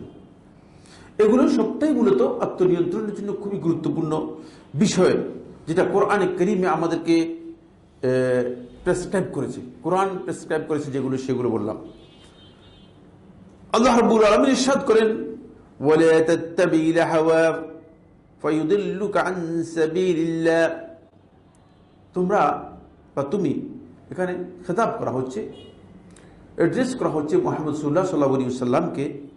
ওয়ালা তাত্তাবিল হাওয়া, তুমি তোমার প্রবৃত্তিকে অনুসরণ করো না। ফায়ুদিল্লুকা আন সাবিলিল্লাহ, তাহলে আল্লাহর রাস্তা থেকে তোমাকে সম্পূর্ণরূপে বিভ্রান্ত অথবা অন্য রাস্তায় নিয়ে যাবে। আসলে হাওয়া খুবই ভয়ঙ্কর জিনিস, আল্লাহ রাস্তা থেকে সরিয়ে দিবে আপনাকে। এজন্য আল্লাহ রাব্বুল আলামিন এটাকে সবাবুদ দালাল, বিভ্রান্তির কারণ হিসেবে আখ্যায়িত করেছেন। মানুষ রাস্তা থেকে মানে পিচ্ছিল খেয়ে মূল রাস্তা থেকে পড়ে যাবে, মূল রাস্তা থেকে কি পড়ে যাবে। এরপরে যে পয়েন্টটি আলোচনা করা হয়েছে সেটা হচ্ছে এই, আল্লাহ সুবহানাহু ওয়া তাআলা বলেছেন, এটা সূরা আলে ইমরানের 134, 133, 34, 35 এখানে মূলত আলোচনা করা হয়েছে। কিন্তু আমরা 34 নম্বর আয়াতের মধ্যে মূল বক্তব্যটি রয়েছে, মূল বক্তব্যটা আমরা আলোচনা করতেছি। 34 নম্বর আয়াতের মধ্যে যেটা আল্লাহ সুবহানাহু ওয়া তাআলা বলেছেন সূরাত আলে ইমরানে, সেটা হচ্ছে এই যে ওয়াল কাযিমিনাল গায়জা ওয়াল আফিনা আনিন নাস ওয়াল্লাহু ইউহিব্বুল মুহসিনিন। না ওয়াল্লাযিনা ইউনফিকুনা ফিস সাররাই ওয়াদ দাররা ওয়াল কাযিমিনাল গায়জ الذين ينفقون في السراء والضراء والكاظمين الغيظ والعافين عن الناس والله يحب المحسنين। তিনটি পয়েন্ট। এক নম্বর পয়েন্ট হচ্ছে যারা মানে স্বাচ্ছন্দ্যে দুঃখ কষ্ট সচ্ছলতা সর্বাবস্থায় খরচ করে।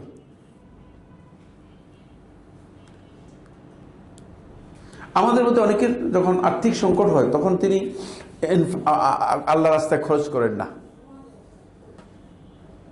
এটা কিন্তু গলত। তখন যদি খরচ করেন আপনি মানে, কারণ আল্লাহর রাস্তায় খরচের ব্যাপারে আল্লাহ তাআলা বান্দাকে ওয়াদা করেছেন। ইবনে আদম হাদিসে কুদসির মধ্যে ওয়াদা করেছেন, ইবনে আদম, হে আদম সন্তান, আনফিক উনফিক আলাইক, যে তুমি খরচ করো তাহলে আমি তোমার জন্য খরচ করব। সুতরাং এই সময় খরচ বেশি করতে পারলে ভালো, এই সময় বেশি খরচ করতে পারলে ভালো। সেটা আমার আলোচনা বাইরে অন্য আলোচনায় চলে যাবে, সেজন্য যাচ্ছি না। আল্লাযীনা ইউনফিকুনা ফিস সাররাই ওয়াদ দাররা, এটা হলো অন্যতম গুরুত্বপূর্ণ পয়েন্ট। আপনি হয়তো বলবেন যে কি ব্যাপার, আত্মনিয়ন্ত্রণের সাথে খরচের কি সম্পর্ক রয়েছে? এটা প্রশ্ন হবে না? যে কোনো ব্যক্তি প্রশ্ন করতে পারেন। পকেট থেকে টাকা বের করলে অন্তর পরিচ্ছন্ন হয়, দেখেন বের করে অন্তরে ময়লা দূর হয়ে যায়। আসলে ময়লা সব বুঝলেন না টাকার মধ্যেই। এই জন্য টাকা খাওয়া যায় না। টাকা খাওয়া যায় নাকি? টাকা খেতে পারবেন নাকি? সাধারণ মানুষ হাত দিয়ে ধরবে না এর মধ্যে, কারণ হাজার হাজার লোকের হাত থাকার কারণে এর মধ্যে অনেক জার্ম, অনেক সমস্যা। বুঝতে পেরেছেন? এটা খাওয়া যায় না। পকেট থেকে বের করবেন, অন্তর পরিচ্ছন্ন হয়ে যাবে। এই জন্য আল্লাহ রাব্বুল আলামিন মানে আপনার অন্তরের নিয়ন্ত্রণের ব্যাপারে, অন্তর পরিচ্ছন্নতার বিষয়ে প্রথম কথা বলতেছেন যে আপনি যেভাবেই থাকেন, সচ্ছলতার মধ্যে থাকেন, অসচ্ছলতার মধ্যে থাকেন, কষ্টের মধ্যে থাকেন, তাহলেও কিন্তু আপনি কি করবেন? খরচ করবেন আল্লাহর রাস্তায়। তারপরে ওয়াল কাযিমিন আল গাইজ, আর যারা নিজেদের ক্রোধকে কি করতে পারে? হজম করে, ক্রোধটাকে হজম করবে। ক্রোধ মানুষের জন্য আসবেই, হজম করাটা খুবই কঠিন কাজ, কিন্তু এটা আমাদের প্র্যাকটিস করতে হবে। এই হজম করার পদ্ধতি হচ্ছে, যারা কোয়ান্টাম মেথডের পদ্ধতি অনুসরণ করেছেন তারা বলছেন যে মানসিক শৈথল্যের মাধ্যমে বুঝলেন। এগুলো আপনি পড়ছেন কিনা? পড়ছেন না? পড়েন না এগুলো? একজন পড়েন না? আমি আবার যেখানে যা পাই, বুঝতে পেরেছেন, মানে পড়ার একটা অভ্যাস তৈরি হয়েছে, মানে সময় পেলে সেটা পড়ি ফেলি, বুঝতে পেরেছেন? তো মানসিক শৈথল্যের মাধ্যমে আসলে মানসিক শৈথল্যের প্রয়োজন হয় না। তারা সেটাকে মানে তাদের একটা পদ্ধতি তারা অনুসরণ করেছে যোগের মাধ্যমে এবং মানসিক শৈথল্যের মাধ্যমে, কিন্তু আসলে এটার প্রয়োজন হয় না, মানসিক শৈথল্যের প্রয়োজন হয় না। সেটা হচ্ছে যে কোনো ব্যক্তি যখন রাগ আসবে তখন ইসলামী শরিয়া তাকে সুনির্দিষ্টভাবে কিছু নির্দেশনা দিয়েছে, সেই নির্দেশনাগুলো অনুসরণ করলে সেটাকে তিনি কি করতে পারবেন? হজম করতে পারবেন। এরপর 3 নম্বর যেটা, সেটা হলো ওয়াল আফিন আনিন নাস, মানুষদেরকে ক্ষমা করা। এই 3টা কাজকে আল্লাহ সুবহানাহু ওয়া তাআলা কোরআনের মধ্যে বলেছেন এটা হচ্ছে মুহসিনিনদের কাজ। এটা গ্রেড হচ্ছে সর্বোচ্চ গ্রেডের। দেখছেন? ওয়াল্লাহু ইউহিব্বুল মুহসিনিন, আয়াতের শেষে আল্লাহ তাআলা বলতেছেন আল্লাহ তাআলা মুহসিনিনদেরকে পছন্দ করেন। সুতরাং এই 3টা কাজ হচ্ছে মূলত ইহসানের গ্রেড হচ্ছে সর্বোচ্চ গ্রেড। দ্বীনের মধ্যে ইহসানের গ্রেড হচ্ছে সর্বোচ্চ গ্রেড, আর এই কাজটা হচ্ছে মুহসিনিনদের কাজ। সুতরাং আপনি মুহসিনদের এই কাজে যদি যান তাহলে আপনি কি করতে পারবেন? এটি করতে পারবেন। আসুন, সুন্নাহ আমাকে কি প্রেসক্রাইব করলো? রাসূলুল্লাহ সাল্লাল্লাহু আলাইহি ওয়াসাল্লাম হাদিস আত্মনিয়ন্ত্রণের ক্ষেত্রে যে কি কি প্রেসক্রাইব করেছে এর কিছু অংশে যাই। 1 নম্বর পয়েন্ট, রাসূলুল্লাহ সাল্লাল্লাহু আলাইহি ওয়াসাল্লামের অনেকগুলো আকওয়াল এবং মাওয়াকিফ, অনেকগুলো অবস্থান আছে যেগুলো খুব সুস্পষ্টভাবে আমাদেরকে এই দিক নির্দেশনা করেছে যে আমরা যাতে করে আত্মনিয়ন্ত্রণ করতে পারি এবং আত্মনিয়ন্ত্রণের যে গুরুত্ব, সেই গুরুত্বটা যেন আমরা উপলব্ধি করতে পারি। তার মধ্যে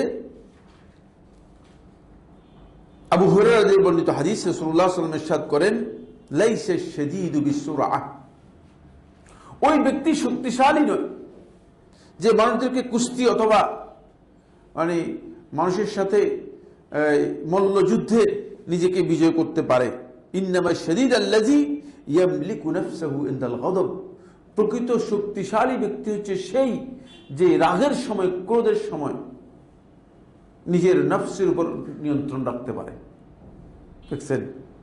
ক্লিয়ার করে দিয়েছে। তাহলে বুঝা গেল যে শক্তিশালী ব্যক্তি সেই যে রাগের সময় নিজেকে নিয়ন্ত্রণ করতে পারে। সহিহ বুখারী হাদিস নম্বর 6114, সহিহ মুসলিম হাদিস নম্বর 2609, এবং এই হাদিস থেকে স্পষ্ট বোঝা যায় ইন্নাল কুওয়াতাল হাকিকিয়াতা লাইসাত কুওয়াতাল জাসাদ, যে প্রকৃত শক্তি মূলত শরীরের শক্তি নয়, প্রকৃত শক্তি হচ্ছে বাল কুওয়াতুল ইরাদা ওয়াত তাহাক্কুম ফিন নফস, ইচ্ছা শক্তি এবং নিজের নফসের উপর নিয়ন্ত্রণ হচ্ছে প্রকৃত শক্তি। এটা রাসূলুল্লাহ সাল্লাল্লাহু আলাইহি ওয়াসাল্লাম ক্লিয়ার করে দিয়েছেন সুন্নাহর মাধ্যমে। আল্লাহ নবী সাল্লাল্লাহু আলাইহি ওয়াসাল্লাম এটা আমাদেরকে ক্লিয়ার করে দিয়েছেন যে প্রকৃত শক্তি হচ্ছে মূলত আপনি মানে আত্মনিয়ন্ত্রণটা করতে পেরেছেন কিনা এটার উপর। দ্বিতীয় নম্বর যেটা আল্লাহ রাসূল সাল্লাল্লাহু আলাইহি ওয়াসাল্লাম আমাদেরকে প্রেসক্রাইব করেছেন সেটা হলো আবু হুরায়রা রাদিয়াল্লাহু তাআলা বর্ণিত হাদিসে রাসূলুল্লাহ সাল্লাল্লাহু আলাইহি ওয়াসাল্লাম ইরশাদ করেন, আলা উখবিরুকুম বিমান তাহরুমু আলাইহিন নার, তোমাদেরকে কি ওই ব্যক্তি সম্পর্কে সংবাদ দেব না যার উপর জাহান্নাম হারাম হয়ে যাবে। তাহরুমু আলা কুল্লি হাইয়িনিন লাইয়িনিন সাহলিন করিবিন মিনান নাস, খুব স্পষ্ট বক্তব্য। হাদিস সুনান তিরমিজি 2488, হাদিস সুনান তিরমিজি 2488 দেখে নেবেন কিভাবে আল্লাহ রাসূল সাল্লাল্লাহু আলাইহি ওয়াসাল্লাম আত্মনিয়ন্ত্রণের ব্যাপারে বিষয়টিকে ক্লিয়ার করে দিয়েছেন। রাসূলুল্লাহ সাল্লাল্লাহু আলাইহি ওয়াসাল্লাম বলতেছেন যে তোমাদেরকে কি সংবাদ দেব না ওই ব্যক্তি সম্পর্কে যার উপর জাহান্নাম হারাম হয়ে যাবে। দেখেন কত শক্তিশালী একটা পুরস্কারের কথা বলতেছেন। সে হচ্ছে কুল্লু হাইয়িন, প্রত্যেক ওই ব্যক্তি যে একেবারে সাদা সিধা। হাইয়িন মানে সাদা সিধা, সাদা সিধা মানুষ দেখলে আমরা মনে করি বেকুব বেকুব, আসলে বেকুব না, আসল বেকুব না। আর যে মিথ্যা চলচাতুরি করে তার আপনার লোকটা স্মার্ট। ভাই আপনি আপনার মানদণ্ড, আপনার মানদণ্ডটাই কি হয়ে গিয়েছে, উল্টে গেছে, মানদণ্ডটাই উল্টে গেছে। আপনি সাদানিতে মানুষকে রাসূলুল্লাহ সাল্লাল্লাহু আলাইহি ওয়াসাল্লাম কিভাবে বলতেছেন দেখেন, হাইয়িনের পর বলছে লাইয়িন, নরম। কথায় নরম, আচরণে নরম। নরম দুই প্রকৃতির, হচ্ছে কথার দিক থেকে এবং আচরণের দিক থেকে নরম। তবে এখানে নরম বলতে ওই ব্যক্তিকে বোঝানো হয় নাই যে কাজে ঢিলা। আবার আপনি এখান থেকে অর্থ নিয়ে যদি আমাকে এটা বুঝে দিতে চেষ্টা করেন যে সাইফুল্লাহ ভাই আমরা তো এই কারণে ঢিলামি করতেছি, নরম বলতে কিন্তু এটা বুঝায় নাই, কাজে ঢিলা এটা বুঝায় নাই। খুব ভালো করে খেয়াল করেন, কাজে ঢিলামি করাটা কিন্তু নরমের দলিল নয়। কাজে ঢিলামি করাটা কি নয়, নরমের দলিল নয়। হাইয়িন সাহাল, সাহাল হচ্ছে সহজ। সহজ হচ্ছে কোন ক্ষেত্রে কঠোরতা আরোপ করে না, কঠোরতা মানে আরোপ করবে না। আসলে কঠোরতা কিন্তু কঠোরতাকে টেনে আনে। এই কারণেই মূলত ইসলাম এটাকে প্রেসক্রাইব করে নেই। রাসূলুল্লাহ সাল্লাল্লাহু আলাইহি ওয়াসাল্লাম কঠোরতাকে প্রেসক্রাইব করেন নেই।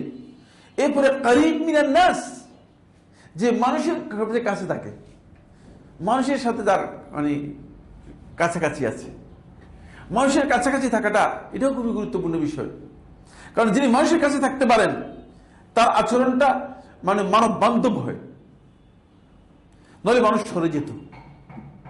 মুহাম্মদ সাল্লাল্লাহু আলাইহি ওয়াসাল্লাম সম্পর্কে আল্লাহ তাআলা কোরআনের মধ্যে এই কারণে বলে দিয়েছেন যে যদি আপনার আচরণটা এমন হতো তাহলে লান ফাদ্দু মিন হাওলিক, আপনার চতুর্দিক থেকে মানুষগুলো সব সরে যেত, মানুষগুলো চতুর্দিক থেকে সরে যেত।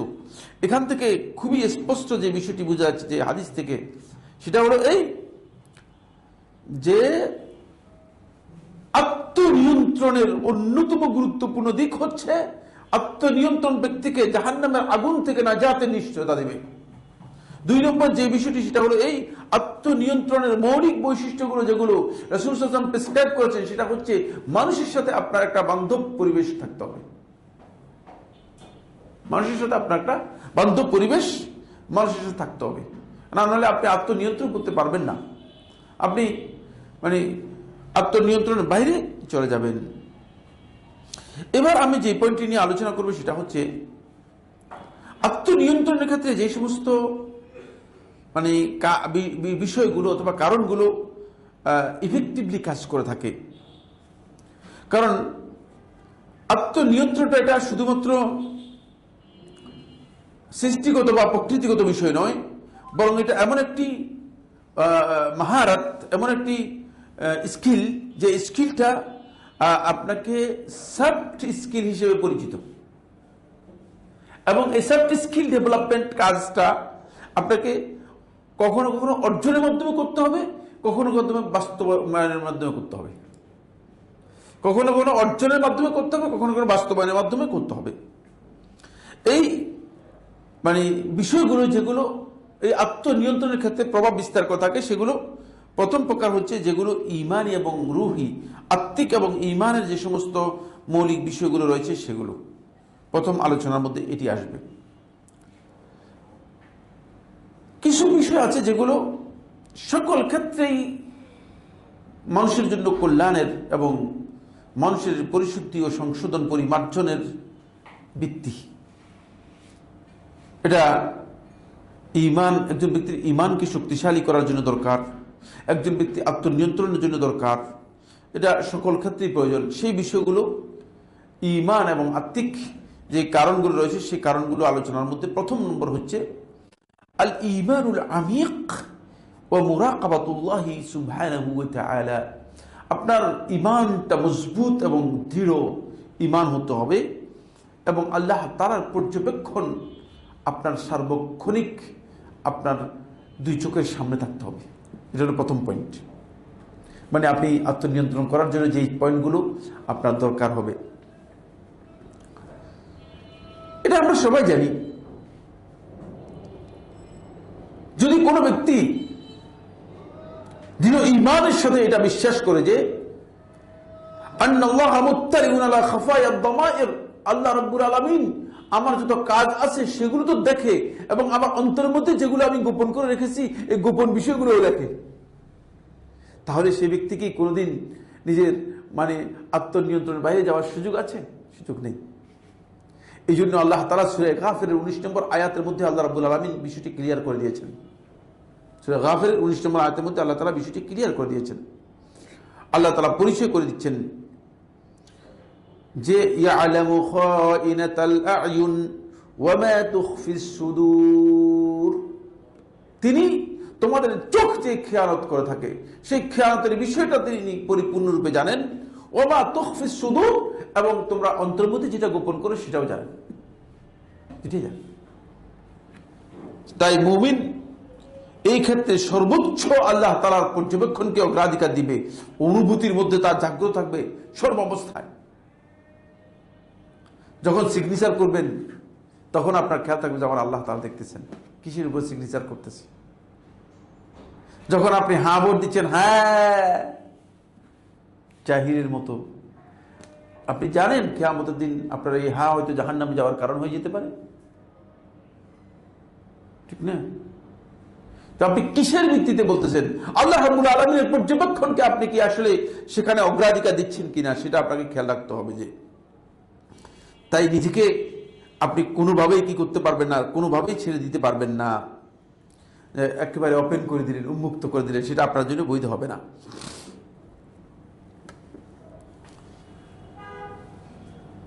আল্লাহ রাব্বুল আলামিনের পর্যবেক্ষণের আরেকটি প্রভাব হচ্ছে এই যে এটা একজন ব্যক্তিকে তাজআলুল ইনসানা কওয়িয়ান আমামা নাযাওয়াতিহি, একজন ব্যক্তিকে তার মনের যে সমস্ত মানে অনুরাগ আছে, রাগ বিরাগের বিষয় আছে, এসব ক্ষেত্রে তাকে শক্তিশালী করে, মজবুত করে, সে মজবুত হতে পারে। সুলবান ফি মাওয়াকিফিল ফিতনা, ফিতনার জায়গাগুলোতে সে কঠোর হতে পারে। কিভাবে কঠোর হয় দেখেন না, ইউসুফ ইবনে ইয়াকুব আলাইহিস সালাতু ওয়াস সালাম ধৈর্য মর্যাদা বন্ধ করে দিয়ে তারপরে বলতে তাকে কি কি অবস্থা হবে, কি অবস্থা। তিনি দেখলেন যে এখান থেকে বের হওয়ার কোনো পথ নেই, আর এখানে একজন মানে টকবক যুবক মানে এই ধরনের একটা মানে অপকর্মের সুযোগ, কিন্তু নিজেকে এইভাবে নিয়ন্ত্রণ করতে পেরেছেন যে তিনি আল্লাহ তাআলার ভয়ে তিনি দরজার দিকে দৌড় দিলেন। দরজায় পর্যন্ত গিয়ে দেখি যে কোনোভাবে কি হওয়া যায় কিনা, অগ্রসর হওয়া যায় কিনা। এই যে এই জায়গা পর্যন্ত পৌঁছতে পারলেন, এই জায়গায় পর্যন্ত যাওয়ার কারণ একটাই, সেটা হচ্ছে এই যে তিনি এমন মানে ফিতনার জায়গায়ও এমন বেশি মানে এমন বেশি দৃঢ় শক্তিশালী হলেন যে কোনোভাবে তাকে দিয়ে এই কাজ করানো কি নয় সম্ভব হয়, এই কাজ করানো সম্ভব হয়, কোনোভাবে কাজ করানো সম্ভব হয়। এই জন্য ইমানদার ব্যক্তির পদস্খলন হয়ে যাওয়ার জায়গায়ও সহিহ বুখারীর ওই হাদিস যখন বলেছে ইয়া আব্দুল্লাহ ইত্তাকিল্লাহ, হে আল্লাহর বান্দা, আল্লাহকে ভয় করো, আমার সতীত্ব নষ্ট করো না, তখন আল্লাহ তাআলার ভয় উঠে চলে আসছে। দেখছেন, মানে প্রত্যেকটা ফিতনার জায়গায় কত শক্তিশালী হতে পারে, কিন্তু সেটা ওই আত্মনিয়ন্ত্রণের বিষয়ে গুরুত্ব দিতে হবে। এরপরে 2 নম্বর পয়েন্ট যেটা, সেটা হলো তাকওয়াল্লাহি আযজা ওয়া জাল্লা ওয়া মুরাকাবাতুহু। আল্লাহ রাব্বুল আলামিনের তাকওয়া, আল্লাহ তাআলার তাকওয়াটা আমাদের মধ্যে কি করতে হবে? আমাদের মধ্যে এটাকে ইনস্টল করতে হবে অন্তরের মধ্যে। একটা দুঃখজনক বিষয় হচ্ছে এই জায়গায় বিষয়টা দুঃখজনক, সেটা হলো আমরা দেখি অনেকে তাকওয়াকে আল্লাহভীতি অনুবাদ করে, খোদাভীতি অনুবাদ করে, শেষ পর্যন্ত তাকওয়াকে অনেকটা মানুষের কাছে প্রচ্ছন্ন, অপরিষ্কার, অস্পষ্ট এবং এটাকে অদৃশ্য করে দিয়েছে। তাকওয়া কিন্তু দৃশ্যমান একটা বিষয়, অনুবাদের কারণে এটা অদৃশ্য হয়ে গিয়েছে। অনুবাদের কারণে কি হয়ে গেছে? অদৃশ্য হয়ে গেছে। তাকওয়ার মূল দৃশ্যমান বিষয় যেটা, সেটা হচ্ছে এই তাকওয়া হচ্ছে আপনি হারাম কাজ থেকে নিজেকে পরিপূর্ণরূপে কি করবেন? বিরত করবেন, আর আল্লাহর নির্দেশগুলো আপনি পরিপূর্ণরূপে পালন করার চেষ্টা করবেন। এটা হচ্ছে তাকওয়া। এখন আল্লাহভীতি দিয়ে অনুবাদ করলে এ কথাটা বুঝে যায় তো, ঠিক না? বুঝে যায়। আল্লাহভীতি দিয়ে অনুবাদ করার কারণে এখন প্রত্যেকে বলে না আমি আল্লাহকে ভয় করি, আল্লাহকে ভয় করেন আর চুরি করেন, তাই না? হ্যাঁ, প্রত্যেকের বক্তব্য যে আমি আল্লাহকে ভয় করি, কিন্তু আল্লাহকে ভয় করেন তিনি দুর্নীতি করেন, আল্লাহকে ভয় করেন তিনি সুদ খান, আল্লাহকে ভয় করেন তিনি ঘুষ খান। তাহলে তিনি কি আল্লাহকে ভয় করেছেন? তাকওয়াটা আমাদের মধ্যে আসতে হবে। ছোট বড় সকল কাজের মধ্যে যখন আপনার তাকওয়া আসবে, তখন আপনি দেখবেন যে আপনি আপনার আত্মনিয়ন্ত্রণের উপর আপনার পরিপূর্ণ কন্ট্রোল আপনার আসবে এবং আপনি পরিপূর্ণ কন্ট্রোল করতে পারবেন। এখানে অনেকগুলো নসুস রয়েছে, সময়ের কারণে একটু সামনের দিকে যাচ্ছি। 3 নম্বর পয়েন্ট হচ্ছে আস-সালাতু ওয়া যিকরু ওয়া কিরাআতুল কুরআন। এটা খুবই ইম্পর্টেন্ট বিষয়। নিয়মিত সালাতকে অভ্যাস করতে হবে। সালাত, এটা আমার একটা আলোচনা রয়েছে, সেটা হলো এই ইবাদতগুলো কিভাবে আমাদের আখলাকের উপর বড় ধরনের প্রভাব বিস্তার করে। এটা খুবই ইম্পর্টেন্ট বিষয়। নিয়মিত সালাত এবং আল্লাহ তাআলার জিকির এবং কোরআন তিলাওয়াত করা, এটা এমন গুরুত্বপূর্ণ বিষয় যে এই 3টি জিনিস হচ্ছে গিযাউর রূহ, আপনার আত্মার খোরাক। এর মাধ্যমে আপনার আত্মাটা শক্তিশালী হবে। তো আত্মা শক্তিশালী হলে তো আত্মাকে আপনি কি করতে পারবেন? নিয়ন্ত্রণ করতে পারবেন, আত্মাকে কাজে লাগাতে পারবেন। আর আত্মাই অসুস্থ হয়ে আছে, বিভিন্ন ধরনের রোগাক্রান্ত হয়ে আছে, তাহলে আত্মাকে আপনি কাজে লাগাতে পারবেন না। এই জন্য আত্মাকে যদি আপনি পরিশীলিত, পরিমার্জিত এবং পবিত্র করতে চান, তাহলে অবশ্যই আত্মার খোরাক আপনাকে কি করতে হবে? সেখানে যোগান দিতে হবে। আর এই আত্মার খোরাকটা হচ্ছে এর মধ্যেই। এই জন্য আল্লাহ রাব্বুল আলামিন সালাতের ব্যাপারে কোরআনে কারিমে সূরা আনকাবুতের 45 নম্বর আয়াতের মধ্যে বলেছেন ইন্নাস সালাতা তানহা আনিল ফাহশাই ওয়াল মুনকার। দেখছেন, সালাত এগুলো থেকে যে আমাদেরকে বাধা দেয়, সেটা আত্মনিয়ন্ত্রণের জন্য খুবই গুরুত্বপূর্ণ বিষয়। তারপরে আল্লাহ রাব্বুল আলামিন সূরাতে আল আরাফের 205 নম্বর আয়াতের মধ্যে আল্লাহ তাআলা বলেছেন, জিকিরের ব্যাপারে বলেছেন যে জিকিরটা হচ্ছে এই যে জিকির যখন আল্লাহর বান্দা করে থাকে, তাহলে তাকে আল্লাহ তাআলা ওয়ালা তাকুন মিনাল গাফিলিন, সে গাফিলদের মধ্যে অন্তর্ভুক্ত হয় না। তাকে গাফলাত থেকে আল্লাহ তাআলা কি করে দেন? মুক্ত করে দেন। আল্লাহ রাব্বুল আলামিন গাফলাত থেকে তাকে মুক্ত করে দেন। এই জন্য কোরআন তেলাওয়াত এটা মানুষকে মানসিক প্রশান্তি দিয়ে থাকে। আলা বিযিকরিল্লাহি তাতমাইন্নুল কুলুব, এর মাধ্যমে মানসিক আপনার প্রশান্তি লাভ হবে। নিয়মিত কোরআন তেলাওয়াতকে একটা অভ্যাস করতে হবে। যিনি আত্মনিয়ন্ত্রণে কাজ করবেন তার জন্য এটা খুবই গুরুত্বপূর্ণ বিষয়। আপনি দেখবেন যে আপনি যদি কোরআন তেলাওয়াত নিয়মিত করেন, তাহলে আপনার আচরণটাই চেঞ্জ হয়ে যাবে, আপনার আচরণই চেঞ্জ হয়ে যাবে। এই জন্য আমাদের মধ্যে নিয়মিত অন্তপক্ষে 1 পৃষ্ঠা কোরআন তেলাওয়াত করাটা, এটা অভ্যাস করাটা আমাদের, আমি মনে করি যে সকলের জন্য খুবই গুরুত্বপূর্ণ বিষয়। 1 পৃষ্ঠা তেলাওয়াত করেন, বেশি করলেন না, হয়তো ব্যস্ততার কারণে, কিন্তু 1 পৃষ্ঠাও তেলাওয়াত না করা, কোরআনের সাথে মোটে মাসেও সম্পর্ক না রাখা, তাহলে বুঝতে হবে যে তিনি আসলে তার এই কাজের জন্য তিনি অগ্রসর হতে পারেন নাই। এরপরে পয়েন্ট মনে হয় 5 নম্বর পয়েন্ট, না 5 নম্বর পয়েন্ট হচ্ছে যেটা, সেটা হলো এই সবর। সবর এবং সৌম দুটোই মূলত একই অর্থে, এবং দুটার মূল কনসেপ্ট বা মূল থিম হচ্ছে একটাই। সৌমকে সবর বলা হয়, সবরকে সৌম বলা হয়। সুতরাং এই কারণেই এই দুটি আত্মনিয়ন্ত্রণের জন্য অত্যন্ত গুরুত্বপূর্ণ বিষয়। আপনি যখন মানুষের সাথে চলবেন তখন আপনার জন্য সবচেয়ে বড় হাতিয়ার হবে সেটা হলো এই, হয়তো আপনি সবর করবেন অথবা সওম করবেন। সবরটা হচ্ছে আপনি তার কষ্টে ধৈর্য ধারণ করবেন, কষ্টকে আপনি উপেক্ষা করে চলবেন। আর সওমটা হচ্ছে তার কথায় আপনি কি করবেন না, রিপ্লাই করবেন না। সওম বলতে এখানে ইমসাক আনিল কৌল, মানে কথা থেকে বিরত থাকবেন। কারণ কথা থেকে বিরত থাকলে দেখবেন যে আপনি নিজেকে নিয়ন্ত্রণ করতে পারতেছেন, নিজেকে পরিপূর্ণরূপে নিয়ন্ত্রণ করতে পারতেছেন। এই মর্মে রাসূলুল্লাহ সাল্লাল্লাহু আলাইহি ওয়াসাল্লাম হাদিসের মধ্যে ইরশাদ করেছেন, আল মুমিনু আল্লাযী ইউখালিতুন নাসা ওয়া ইয়াসবিরু আলা আদাহুম আফদালু মিনাল মুমিনি আল্লাযী লা ইউখালিতুন নাসা ওয়া লা ইয়াসবিরু আলা আদাহুম।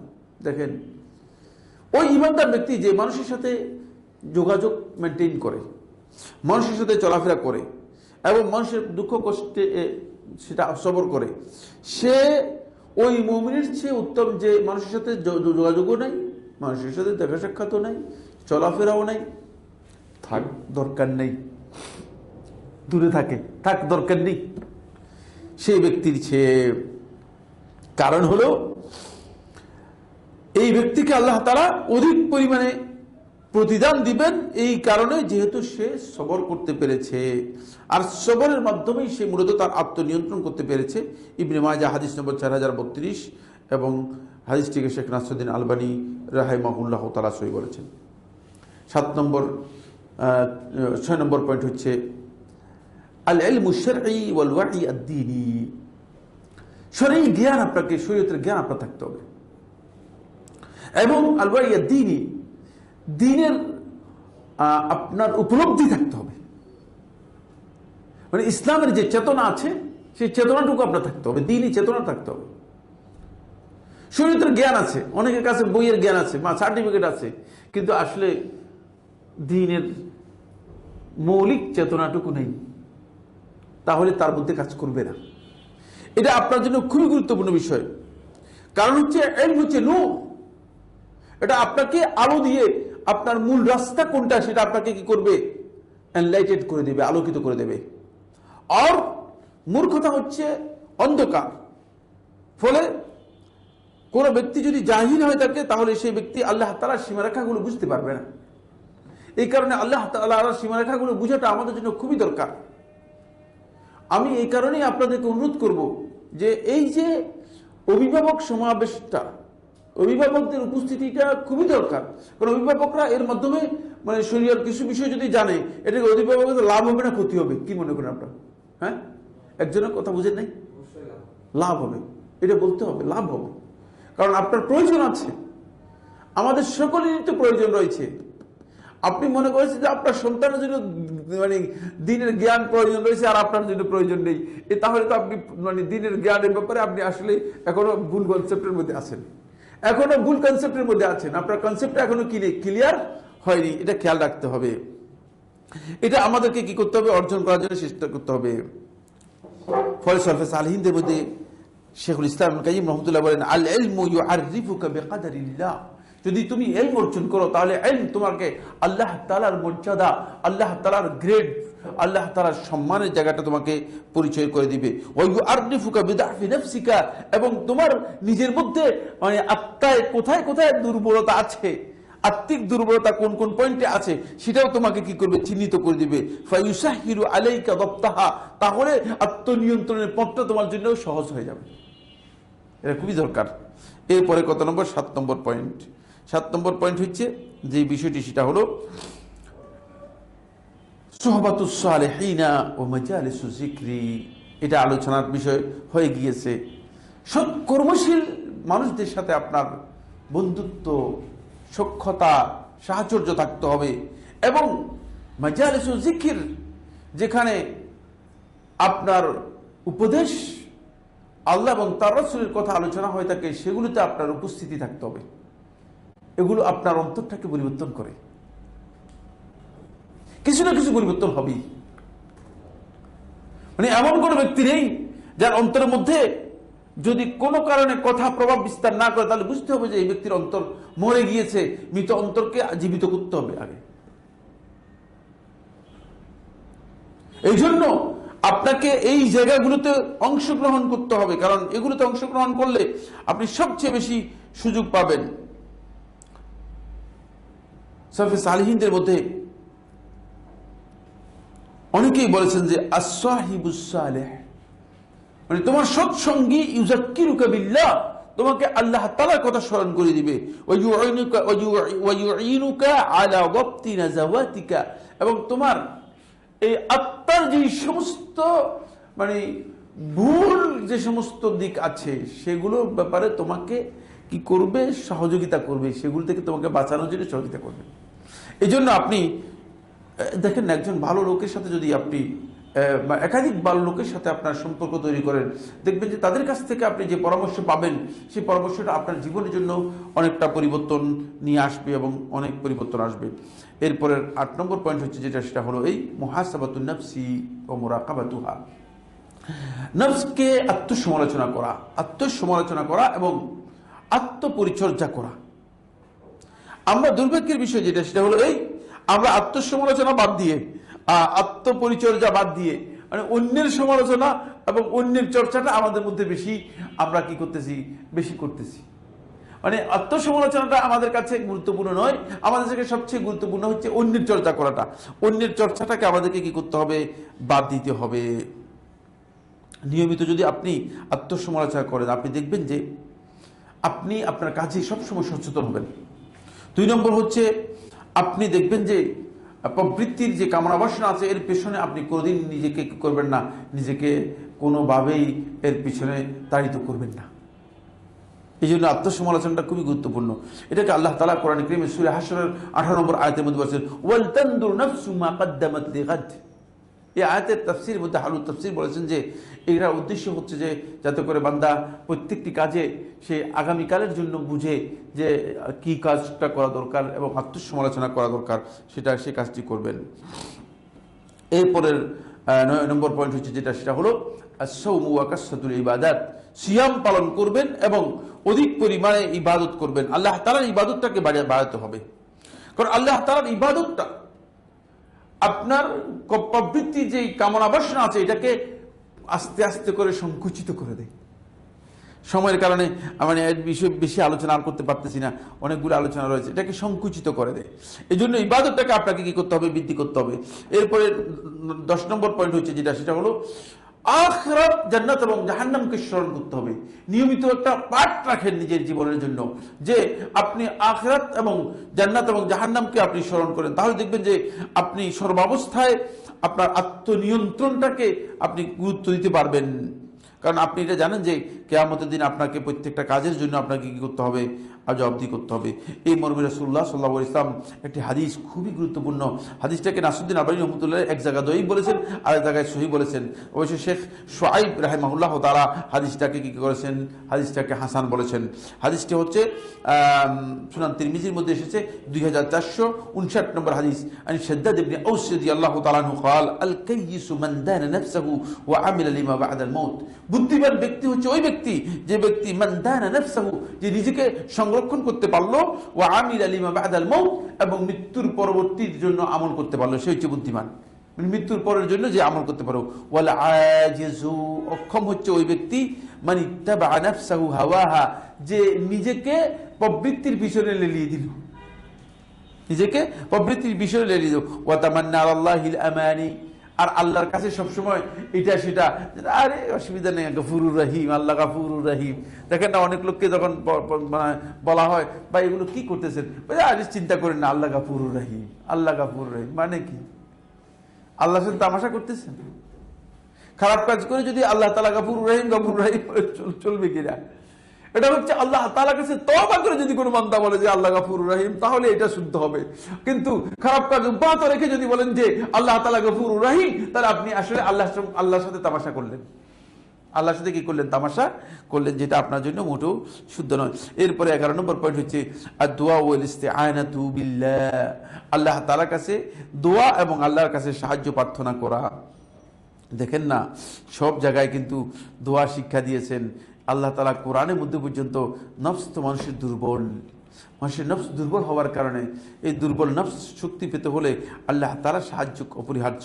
ফলে সূরা আল মুমিনুনের 97 নম্বর আয়াতের মধ্যে আল্লাহ তাআলা বলেছেন ওয়াকুর রাব্বি আউযু বিকা মিন হামাযাতিশ শায়াতিন। দেখছেন, আল্লাহ তাআলার কাছে আশ্রয় চাচ্ছেন হামাযাতিশ শায়াতিন, শয়তানের যে সমস্ত আক্রমণ আছে সেগুলো থেকে। কারণ শয়তান নফসের উপর আক্রমণ করে আপনাকে কি করে দিবে? পথভ্রষ্ট করে দিবে। এজন্য দোয়া যখন কোনো ব্যক্তি নিয়মিত করবে, তখন সে ব্যক্তি নিজের নফসকে আল্লাহর সাথে সম্পৃক্ত করে দেয়, যুক্ত করে দেয়, এবং সেই নফসটা সবসময় প্রবৃত্তির মোকাবেলায়, প্রবৃত্তির চাপের মুখে সে আল্লাহর সাহায্য প্রাপ্ত হয়। এই জন্য আল্লাহ তাআলার সাহায্যে সে প্রবৃত্তিকে নিয়ন্ত্রণ করতে পারে। এটা আমরা আলোচনা করলাম। এটা হলো কোরআন এবং হাদিসে যে সমস্ত দিক নির্দেশনা আমাদেরকে দিয়েছে প্রবৃত্তি নিয়ন্ত্রণ করার জন্য, সেই বিষয়গুলো। এবার ইলমুন নফসে যে নির্দেশগুলো আছে সেগুলো অন্য কোনো সময় আলোচনা করব। আজকে আর সময় নেই, আজকের আলোচনা এখানেই শেষ করলাম। হাযা সুবহানাকাল্লাহুম্মা ওয়া বিহামদিকা আশহাদু আল্লা ইলাহা ইল্লা আনতা আস্তাগফিরুকা ওয়া আতুবু ইলাইক। আসসালামু আলাইকুম ওয়া রাহমাতুল্লাহি ওয়া বারাকাতুহু।